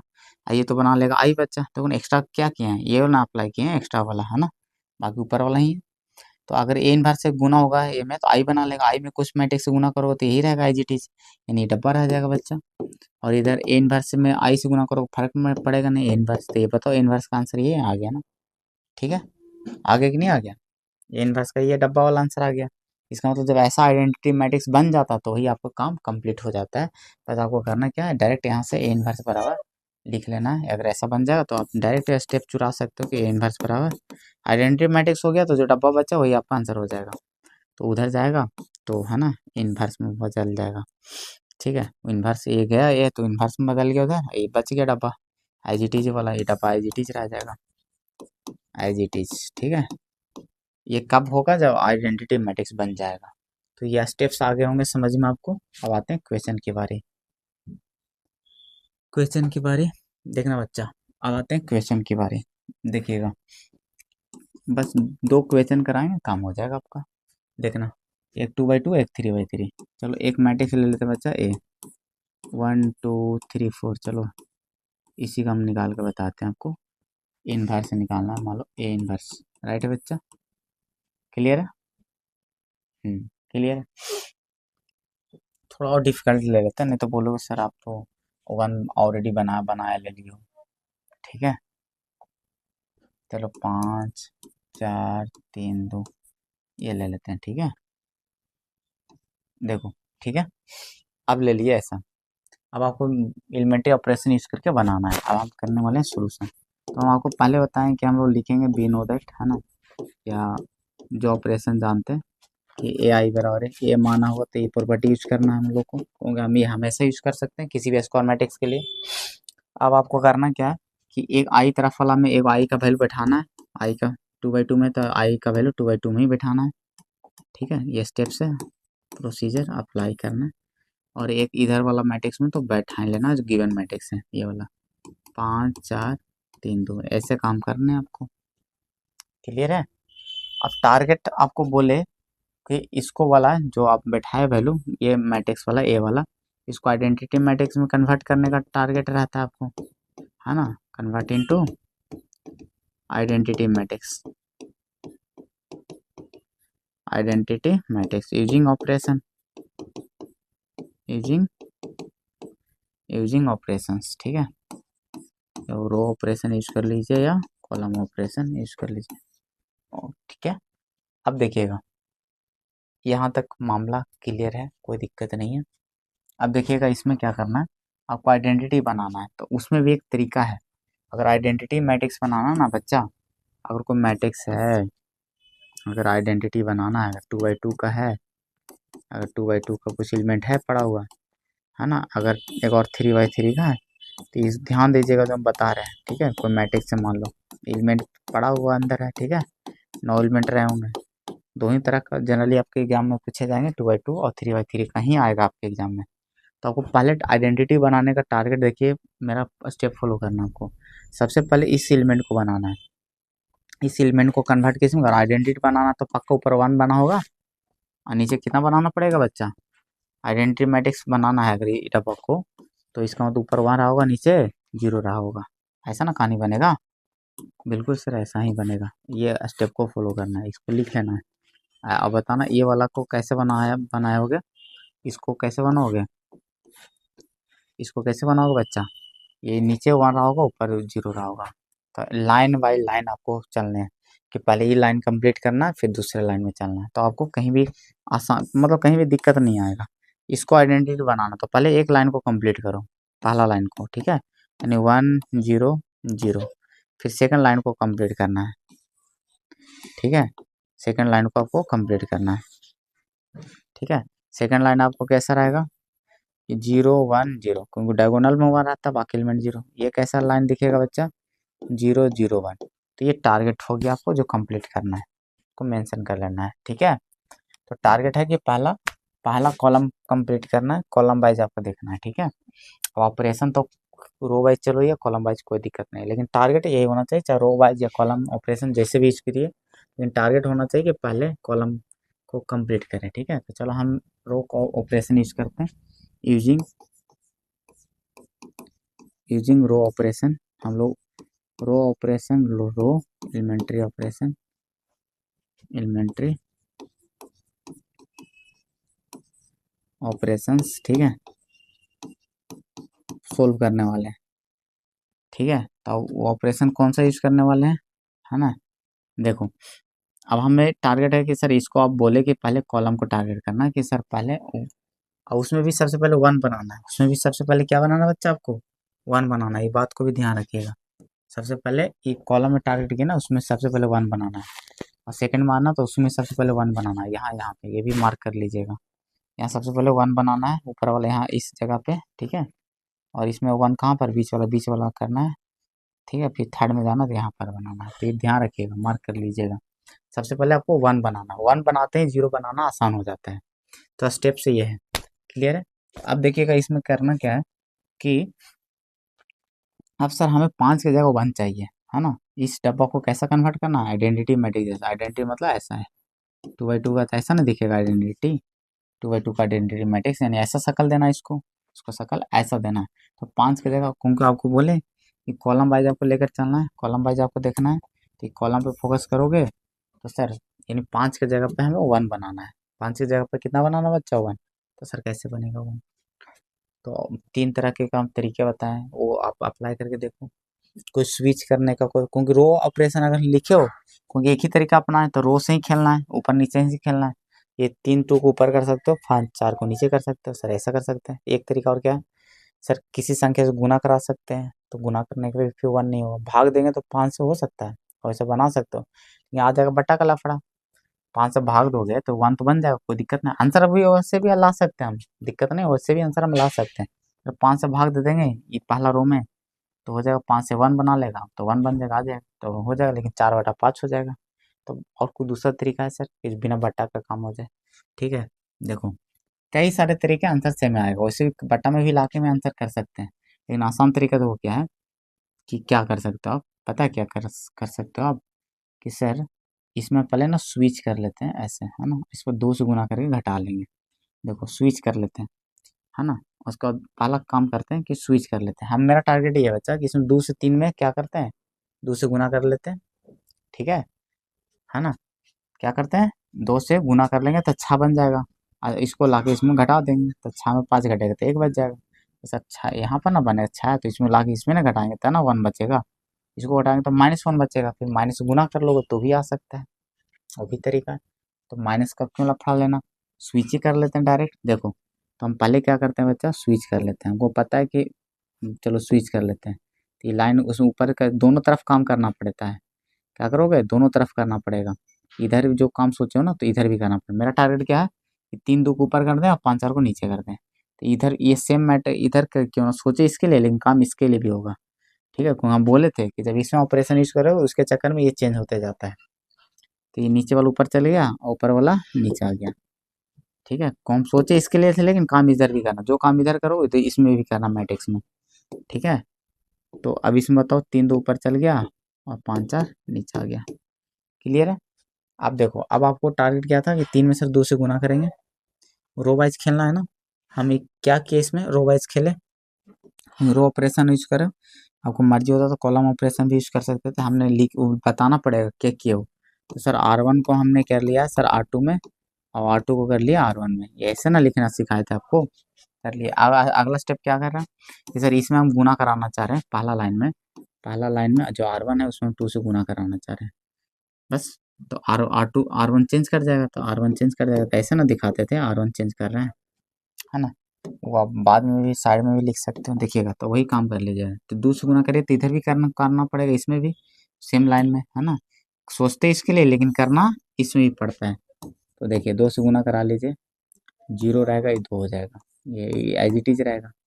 इसमें 2 से गुना करा दो, 6 और 4 हो जाएगा बच्चा, 5 और 4 रहेगा। ठीक है, तो आप किए क्या हो, ये बताना पड़ेगा कि सर R1 में 2 से गुना कराए, R1 क्या कर गया, चेंज कर गया।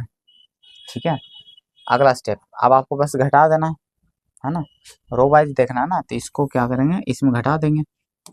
ठीक है बच्चा, देखिएगा इसको घटा देते हैं, तो इसमें भी काम करना पड़ेगा। इसको हटाओ तो -1, इसको हटाओ तो कोई फर्क नहीं पड़ेगा, ये एज इट इज रह जाएगा। इसको हटाओगे तो 1, है ना, करस्पॉन्डिंग एलिमेंट घटेगा ना, ये 0 हो जाएगा। ये 5 और 4, कोई दिक्कत है बच्चा, बताओ। किए क्या आप, कि आप क्या हो कि सर R1 में R2 को घटाएं, R1 ये लाइन था बच्चा, R2 ये, R2 को लाके घटा दिए R1 में, क्योंकि सोचे सिर्फ इसके लिए हैं। लेकिन रो वाइज कॉलम डायरेक्टली नहीं घट सकता है, सिंगल एलिमेंट है ना, पूरा रो ही घटता है, सोचे इसके लिए, लेकिन घटेगा ये भी। ठीक है, समझ में आ रहा है कि नहीं आ रहा, क्योंकि ये रो में ये भी 4 भी है ना, तो रो वाइज ही लिखते हैं। सिर्फ इसी के लिए काम नहीं हुआ कि इसके लिए छोड़ देना है, एक पर्टिकुलर एलिमेंट सिर्फ नहीं घटता है। आपको ऑपरेशन में बताए थे रूल में कि रो या कॉलम घटता है, पैरेलल लाइन जुड़ता है या घटता है। तो पैरेलल लाइन मतलब ये एक घटा है तो इस भी घटेगा, उस लाइन में वो भी है, बात को ध्यान रखिएगा। ठीक है, सोचेंगे इसके लिए काम होगा, इसके लिए भी। ठीक है, तो देखो घटा दिए, तो चेंज किस में किए हो, घटा के 6 के जगह 1 है, तो पहला लाइन में ना चेंज हो गया, R1 में चेंज करवाए हो। ठीक है, चलिए हो गया, कोई लफड़ा नहीं है, देखो कोई लफड़ा नहीं है, देखना बच्चा। चलो हम लोग आगे कर लेते हैं फिर, है ना, देखना नहीं रहने देते, नेक्स्ट पेज कर लेते हैं। देखिएगा अब इतना हो गया, नेक्स्ट देखिएगा। अब आपको करना क्या है कि वहां तक कर लिए थे हम लोग, कहाँ तक, यहाँ तक, है ना, 1 बना लिए। अब टारगेट है क्या बच्चा, नीचे वही लाइन में कंप्लीट पहले करना है, सेमी लाइन में पहले कंप्लीट करना है बच्चा। क्या करना है कि सर नीचे 5 के जगह पे कितना बनाना है, 0 बनाना है। ठीक है, 5 के जगह पे कितना बनाना बच्चा, 0 बनाना है, तो बना लीजिए 0। तो 5 के जगह 0 बनाने का टारगेट मेरा क्या रहेगा, देखो बता रहे हैं, 1 में 5 से गुना करके इसमें घटा देंगे, 1 में 5 से गुना करके इसमें घटा देंगे। रो वाइज खेलना, इधर से मदद नहीं लेना है, रो वाइज खेलना है आपको। 1 में 5 से गुना करके इसमें घटा देंगे, मेरा अगला का टारगेट यही है। देखो अगला में टारगेट क्या है बच्चा कि है ना, R1 में 5 से गुना करना है। ठीक है, और R2 में घटा देना है, R2 में घटा देना है ना। तो R2 चेंज करेगा किस प्रकार से कि R2 में 5 से गुना करके घटा देना, इस तरह का ऑपरेशन यूज कर रहे हैं। लिखने का तरीका देखो कैसे लिखे हैं। तो इधर क्या था बच्चा, A था, और इसमें भी लगाना पड़ेगा, इधर भी था, इधर शायद 1 था, इधर 0 आ चुका था, इधर था 5, है ना, यहाँ पर 5 था, यहाँ पर कुछ और था, यहाँ पर कितना था बच्चा 5, और देखिएगा इसमें कितना था 5, और उधर 4, है ना, इधर कितना था 4, यहाँ पर कितना बच्चा 4। देखो होगा क्या देखिएगा, जब R2 में चेंज करना था, R2 का शक्ल अब ये जो था ना ऐसा नहीं रहेगा, चेंज होगा। चेंज किस प्रकार के हैं कि R2 वाला जो है R2 में चेंज हो जाएगा, इन सेकंड लाइन चेंज होगा, शक्ल चेंज होगा। R2 में किया हो गया, R2 मतलब 5, R2 में 5 है, दोनों एलिमेंट है, पहले एक एलिमेंट के लिए देख लेते हैं 5, ठीक है।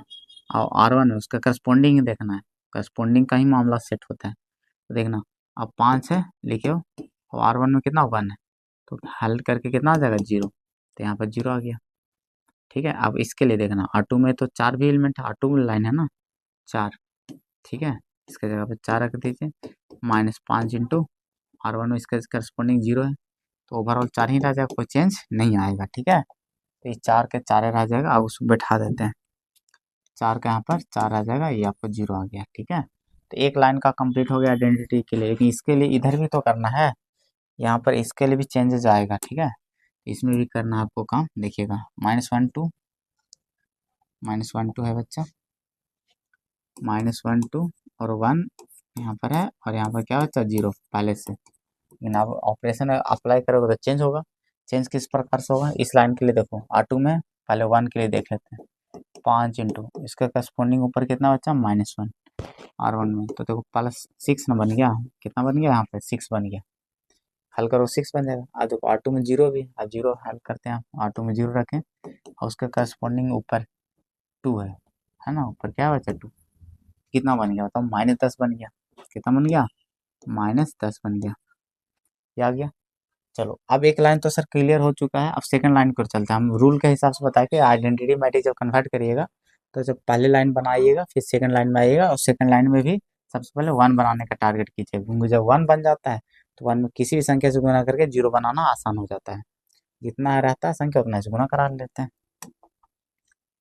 ठीक है। आप देखिएगा यहाँ पर 4 है, ठीक है, तो 4 के लिए वही काम करना बच्चा, कि अब देखो इसमें ना सेकंड, अब जब लाइन खत्म होने को रहेगा, लास्ट वाला लाइन 3/3 वाला में लास्ट लाइन है, यहाँ मिलेगा, यहाँ पर मिलेगा 1, ठीक है। तो जितना है बाकी सब 0 0 रहा होगा, जो यहाँ पर मिले उसमें भाग मार देना लास्ट कोना वाला पे, ठीक है। जितना नंबर आएगा है ना, उतना सा भाग मार लेना, क्योंकि बाकी सब 0 रहेगा ना, तो कोई फर्क इन लोग को डिस्टर्ब नहीं करेगा, ठीक है। तो याद रखिए कोना वाला जो रहेगा ना 1 बनाना रहेगा, कोना वाला, एक कोना वाला, ये हमेशा ही काम आएगा, कोना वाला वाले नंबर से डिवाइड देना, नंबर से डिवाइड कर देना, हमेशा डिवाइड कर देना, ठीक है, 1 बनाने के लिए, 1 बनाने के लिए, ठीक है बच्चा, 1 बनाने के लिए, ठीक है। ये हमेशा काम आएगा आपको, ठीक है, कोने वाला हमेशा काम आएगा आपको। तो 4 से है ना, ये रो वाइज यूज करें तो 4 सेकंड रो में है ना, तो सेकंड रो में 4 से डिवाइड कर दो, तो इधर भी होगा 4 से डिवाइड, तो 4 से डिवाइड कर दो बच्चा, तो 6/4 और -10/4 हो गया, कटा सकते हो, बाद में कटा लेंगे, देखिएगा इसमें 4 से ऊपर रहेगा 7, तो 4 से नीचे डिवाइड किया होगा तो 0, 4 में 0 में 4 से डिवाइड करो 0 ही रहेगा, इसमें 1 बना लेगा। ये लिखने का तरीका क्या होगा, सर हमने क्या किया सर, R2 में 4 से डिवाइड कर दी, R2 में 4 से डिवाइड किया, तो चेंज कौन किया, R2 ही किया है, शकल चेंज हो गया R2 का, हो गया। ब्रैकेट में इसके मेंशन कर लीजिएगा कि हमने ये काम किया है। अब हो चुका है, देखो कंप्लीटली आइडेंटिटी मैट्रिक्स बन चुके हैं।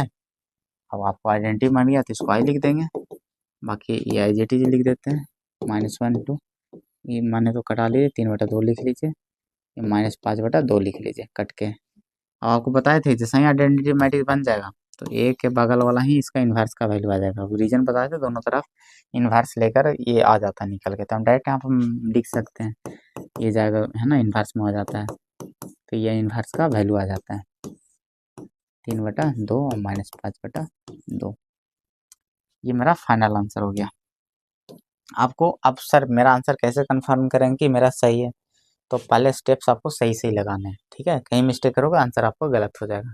और इसको वेरीफाई करना है तो आपको एक ही उपाय है कि आपको एडजॉइंट मेथड से हल करना पड़ेगा, तभी आप मिला सकते हैं आंसर। इसका देखो ना आंसर -1 2 आपको मिला कर दिखा देते हैं आंसर, है ना।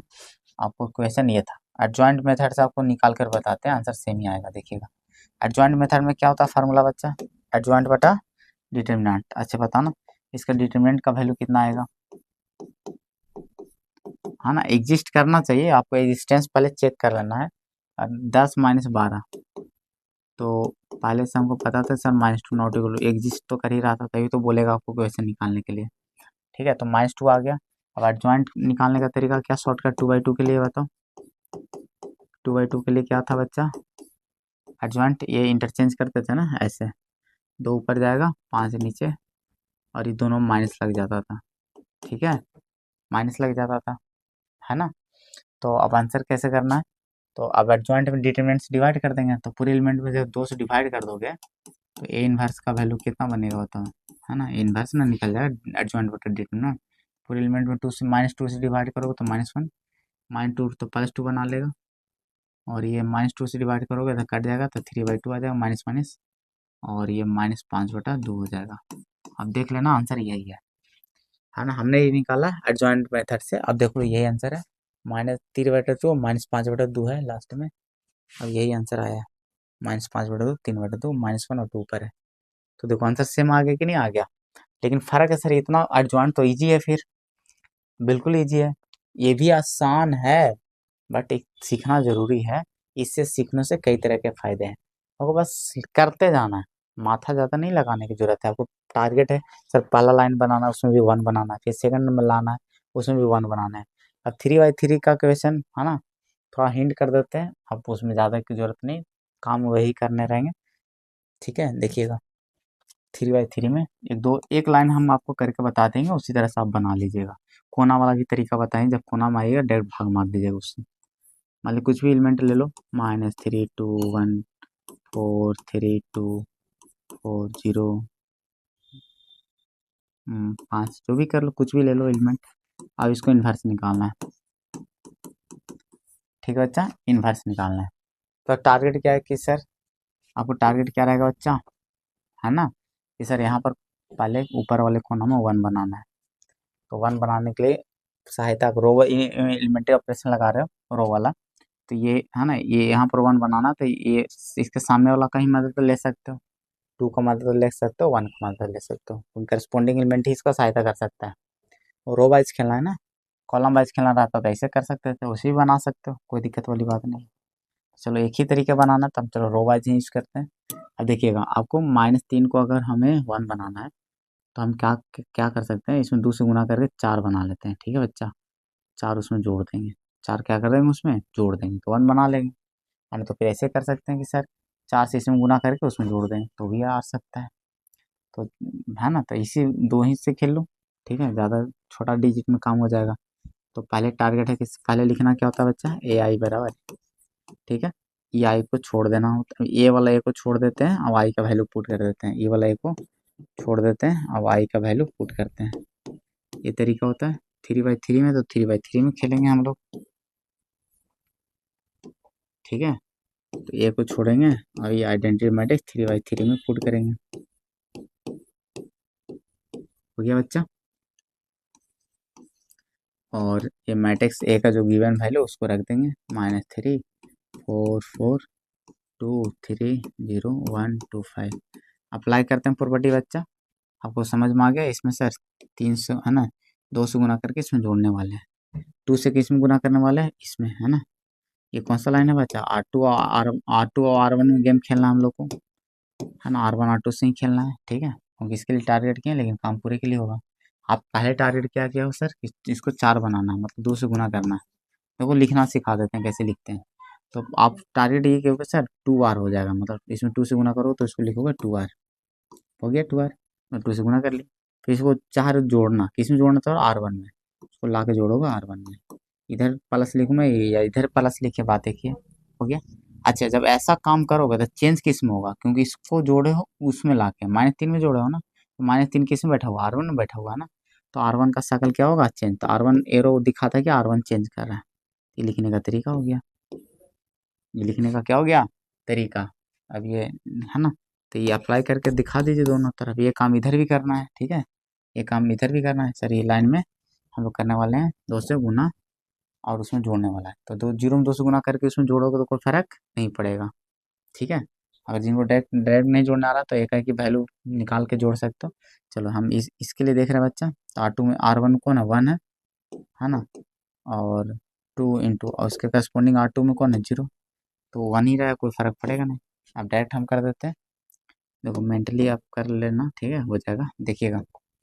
अब यहाँ पर आ जाओ, ये हम यहाँ इसमें R1 ये R1 में ही है, तो R1 में 0 है, यहाँ पर रखोगे है ना। अब इसके करस्पॉन्डिंग है ना 2 से गुना करके इसमें जोड़ना है, इसमें 2 से गुना कर उसमें जोड़ना है, तो 2 ही आएगा, 0 में फर्क पड़ेगा नहीं, इसमें 0 0 फर्क पड़ेगा नहीं, हो गया काम। बाकी चेंज नहीं किया हो, बाकी चेंज नहीं किया हो, एज इट इज रह जाएगा। ठीक है बच्चा, इसमें देखिएगा, इसमें है आपको पहले से टारगेट कर रखे थे कि 1 आएगा, तो इसको फिर से जांचने की जरूरत है नहीं, तो इसके लिए सोच भी किए थे। अब बाकी के लिए तो सोचना पड़ेगा, इसके लिए सोचना पड़ेगा। अब करिए R1, इसमें 2 से गुना करेगा 3 दूनी 6 और 6 4 10 हो जाएगा, इसमें 2 से गुना जो कोई फर्क नहीं पड़ेगा, सही रह जाएगा। बाकी एज इट इज लिख लीजिए, बाकी एज इट इज लिख लीजिए। तो एक काम हो चुका बच्चा कि इसमें 1 बना चुके हैं, अब ये 1 बन चुका है तो बाकी को 0 करना आसान है ना। ये इसमें 1 में जितना से इसको बनाना है यहाँ पर लिखा उतना से गुना करके घटा दीजिए, इसमें ये फायदा होता है ना। 1 से किसी भी संख्या जैसा बनाना आसान है, 1 में जितना से गुना करेंगे उतना ही बन जाएगा वो संख्या, ठीक है। और हमें 2 बनाना है तो 1 में 2 से गुना कर देंगे, 1 में 1 बनाना तो डायरेक्ट घटा देंगे, ठीक है, तो आराम से 0 हो जाएगा। तो बाकी दो 1 बनते ही पूरे लाइन क्लियर हो जाते हैं, ठीक है। तो अब देखो हमको अब क्या करना बच्चा, अब आपको क्या करना है देखिएगा कि इस लाइन को है ना, अब यहाँ पर 0 बनाना आपका आसान हो चुका है। अब R2 है बच्चा, ये R2 में 4 हो, तो आप टारगेट क्या करो कि सर R2 को हम चेंज करने वाले हैं, यहाँ पर 0 करने वाले हैं, यानी R2 को हम चेंज करने वाले हैं, क्योंकि वहाँ पर मेरा टारगेट है कि सर 0 बनाना, R2 चेंज होगा। तो किस प्रकार, यहाँ पर 2 में घटाना, 2 मतलब R2 में है, 2 में घटाना किसको, ये R1 वाला लाइन है बच्चा, ये R1 में है ना, R1 को घटाना चाह रहे लेकिन कितना से गुना करके, 2 से गुना करके, R1 को घटा रहे हो लेकिन 2 से गुना करके, ये लिखने का तरीका हो गया, ठीक है, क्लियर है। तो ये काम इधर भी होगा है ना, R2 चेंज इधर भी करेगा, R2 चेंज है तो बाकी को ऐसा ही लिख दो एज इट इज 1 2 0 है ना। R2 चेंज करना है तो बाकी है ना, R2 सिर्फ चेंज कराते हैं, बाकी एज इट इज लिख दें। R2 कैसे करेगा, R2 वाला एलिमेंट है ना, ये है R2 में, पहले इसके लिए देखते हैं, पहला एलिमेंट के लिए तो 0 R2 बैठाते हैं, उसके करस्पॉन्डिंग R1 में कौन है, 1 है बच्चा, तो -2 आ गया यहाँ पर। उसी तरह सबके लिए निकाल लेना, बैठा बैठा के हम डायरेक्ट कर देते हैं, देखिएगा वो इतना बैठाने दिखाने की जरूरत नहीं रहता है, मेंटली करना आना चाहिए, ठीक है। थोड़ा कैलकुलेशन देखो ध्यान रख कर, देखो R2 में बच्चा 1 है और ऊपर 2 से गुना करके इसमें घटा रहे हो, डायरेक्ट देखो ना, इसमें 2 से गुना करके घटाओगे तो 4 घटेगा तो -3 बचेगा, 2 से गुना करके घटाओ कोई फर्क पड़ेगा नहीं, 0 कर देगा है ना, तो ये रह गया। इधर क्या बनेगा, 1 1 10 है ना, 4, ये 1 2 5 है, इसमें तो घट के 0 हो जाएगा, इसमें कितना से गुना करो बच्चा, 2 से घटाओगे तो -17 बना लेगा, इसमें 4 दूनी 8, -8 हो जाएगा बच्चा, ठीक है, R2 में तो ये बन चुका है। अब यहाँ पर एक और बनाना बच्चा, यहाँ पर 0 लाना है, तो इसको डायरेक्ट घटा करके देंगे, डायरेक्ट 0 आ जाएगा। तो एक लाइन हम आपको कंप्लीट कर दिए। अगला टारगेट ये बच्चा कि अगला टारगेट हम लोग करने वाले हैं क्या, अगला टारगेट करने वाले हैं कि ये वाला 1 को इसमें घटाने वाले हैं, R3 चेंज करने वाला है, यहाँ पर 0 करने वाला, R3 चेंज करेगा, इस प्रकार R3 में R1 को घटाने वाले हैं, R3 में किसको घटाने वाले हैं बच्चे, R1 को घटाने वाले हैं, तो R3 क्या कर देगा, चेंज कर देगा। किस प्रकार से, देखो किस प्रकार से हम चेंज करवाते हैं, देखिएगा। तो किस प्रकार से चेंज करने वाले बच्चे, तो देखो ये वाला घटा दीजिए 1, तो ये काम तो इधर भी करना पड़ेगा है ना, ये काम इधर भी करना पड़ेगा है ना, ये इंटू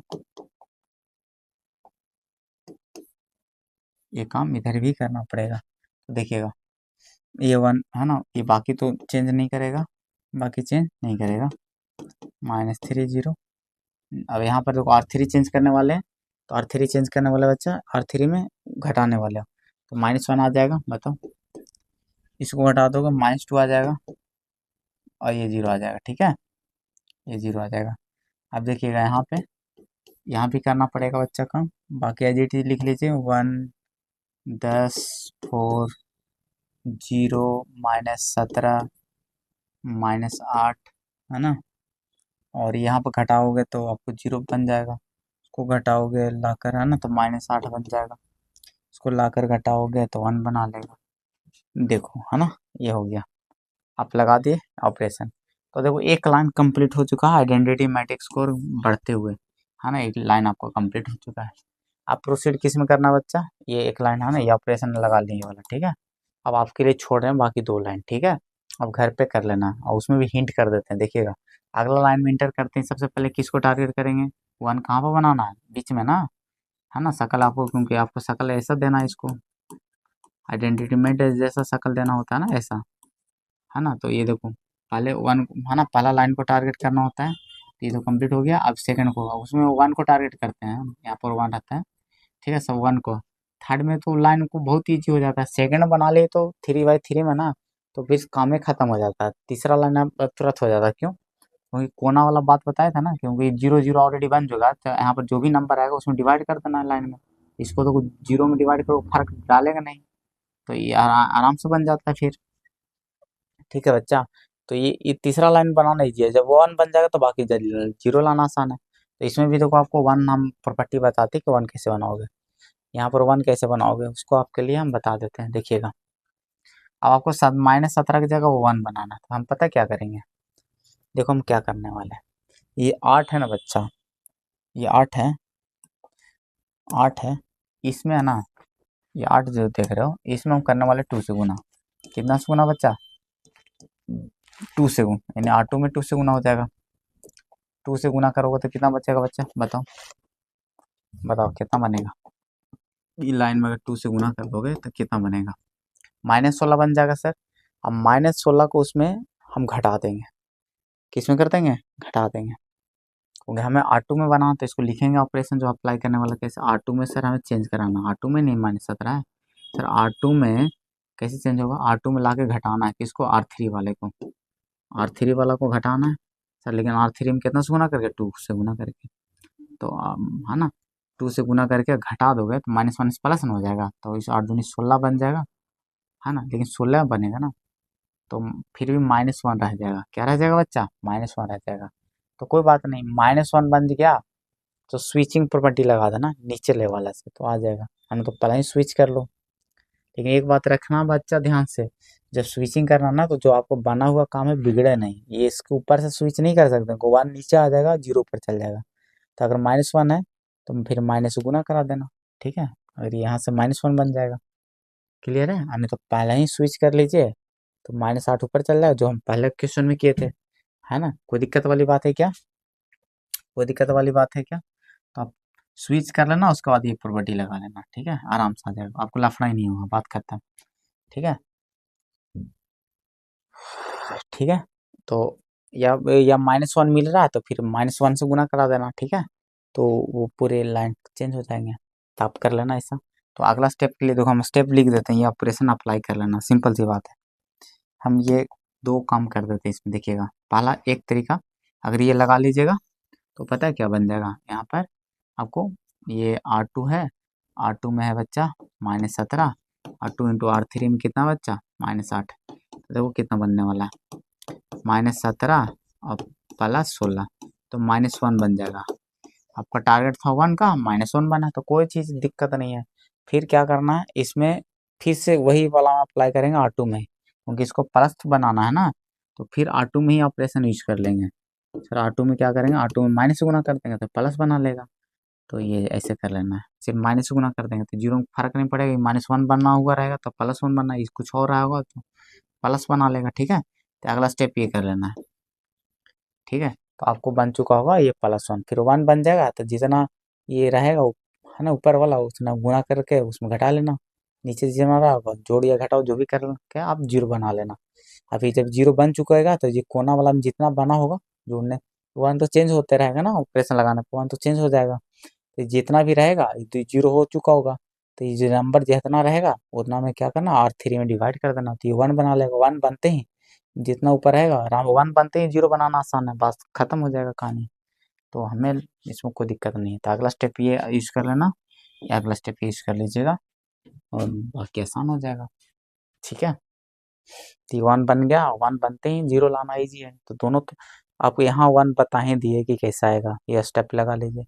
फिर जब ये 1 बन गया तो 0 लाना आसान है, और जब 0 आ जाएगा तो फिर ये वाला में 1 यहाँ पर बनाना बड़ा आसान हो जाएगा आपके लिए, क्यों, ये 0 हो चुका होगा, ये 0 हो चुका होगा, कर देना। जितना भी नंबर आएगा 5 बटा 2 रहे, या 0 या 5 रहे या 6 रहे, है ना, और उतना ही से डिवाइड कर दीजिएगा तो 1 बन जाएगा। 1 बनते ही 0 बनाना आसान है, बस कुछ है नहीं, बस टाइम टेकिंग है।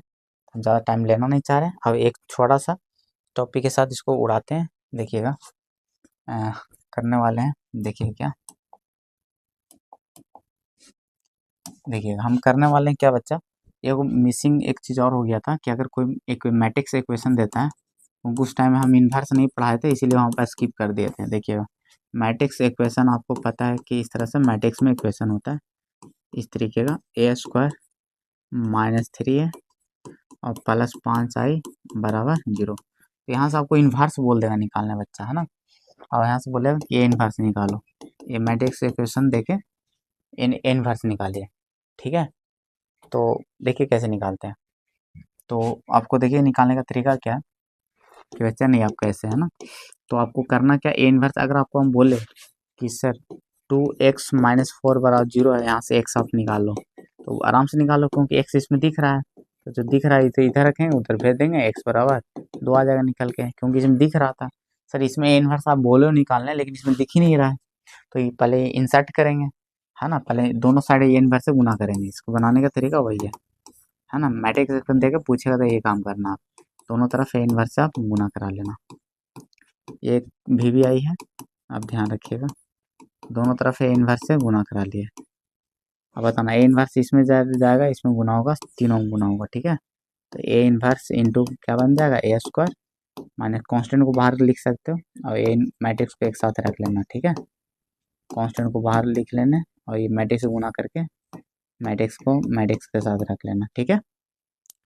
और ये 0 से गुना होकर 0 बना लेगा। अब देखिएगा ए इन्वर्स आते ही आप चाहोगे कि एक प्रॉपर्टी होता है कि ए इन्वर्स, उसको अलग से मेंशन कर देते हैं, इसमें 2-3 प्रॉपर्टीज होंगे। देखिएगा आपको पता है ए इंटू ए इन्वर्स बराबर आई डी बनाएगा। ए इन्वर्स में अगर आई से गुना करेंगे तो कोई फर्क नहीं पड़ेगा, ठीक है, और ये काम आने वाला है, ठीक है। देखिएगा तो आपको चाहोगे कि ए इन्वर्स है तो इसको ए कहीं से मिल जाए, ए इन्वर्स को ए मिल जाएगा तो आपको काम आसान हो जाएगा। हाँ, ए इन्वर्स को ए मिल जाता है तो आई बना लेता है, एक पे इन्वर्स एक बना रहे तो आई बना लेता है। तो आप चाहोगे कि a² को हम ए इन्वर्स है इसको ए दे दें, ठीक है। तो ए इन्वर्स है बच्चा, इसको इसमें a² को ए इंटू ए लिख सकते हो, ए इंटू ए, तो आप देखो इसको ए मिले गुना में है तो ये दोनों आई बना लेगा, इसको रहने देते हैं। इसको बताओ नहीं तो आई बना लेगा, पहले से बना हुआ है, आई से गुना करेंगे कोई फर्क नहीं पड़ेगा, ए इन्वर्स नहीं रहेगा, नहीं रहेगा बच्चा। ये पर आई बना ले, आई से गुना करोगे ए में तो क्या बना लेगा, ए ही रह जाएगा, डायरेक्ट लिख दिया थोड़ा सा 3i, है ना, 3i +5 ए इन्वर्स बराबर 0। कोई दिक्कत है बच्चा। अब देखो ए इन्वर्स आप दिख रहा, साफ साफ नजर आ रहा था, ए इन्वर्स को एक रहने देंगे, जिसका निकालना इधर ही रहने देंगे, ठीक है बच्चा, और बाकी उधर भेजेंगे, है ना। तो माइनस में ए चला जाएगा और प्लस में 3i आ जाएगा, नहीं आ जाएगा बच्चा, ठीक है। तो ए इन्वर्स का वैल्यू कितना आ गया बताओ, 1/5 पूरे बट्टा में चल जाएगा ना, और ये पहले से इधर है क्या इतना, ये आपके आंसर हो गया, है ना। पूरा बट्टा 5 लिखो या ब्रैकेट 1/5 लिखो, बात एक ही है ना। क्लियर, ये आंसर आ गया। अच्छा इसके आंसर अलावा अगर ऐसा करता कि इसके साथ ही देता, ऐसे क्वेश्चन करता, इफ कोई एक मैट्रिक्स देता ए बराबर एक मैट्रिक्स बता देता सच दैट इसी, ये तो इतना ही रह गया, अगर इतना ही देता तो इतना ही आंसर हो गया। लेकिन अगर क्वेश्चन में ऐसा करता कि फिर कोई मैट्रिक्स देता है और इस तरह से है कि इसको ए पुट करने पे 0 आ रहा है, या प्रूफ भी करने बोल देगा कि प्रूफ करो कि दिखा, तो ए को निकाल के ये सब गुना करके आपको प्रूफ करना आता है, इस तरह का सिखा चुके हैं पहले। उसके बाद बोलेगा कि हेंस ए इन्वर्स निकालो, तो प्रूफ करके दिखा दोगे, उसके बाद यहाँ तक आओ करोगे, ठीक है। उसके बाद फिर क्या करना है आपको कि मैट्रिक्स अब इतना आ चुका था, एक आपको गिवन जब मैट्रिक्स रहेगा तो इन्वर्स भी तो मैट्रिक्स का फॉर्म मानना चाहिए। तो फिर आपको करना क्या है कि ए जो वैल्यू दे रखेगा, ये अगर गिवन है तो यहाँ पर ए का वैल्यू बैठा लेना।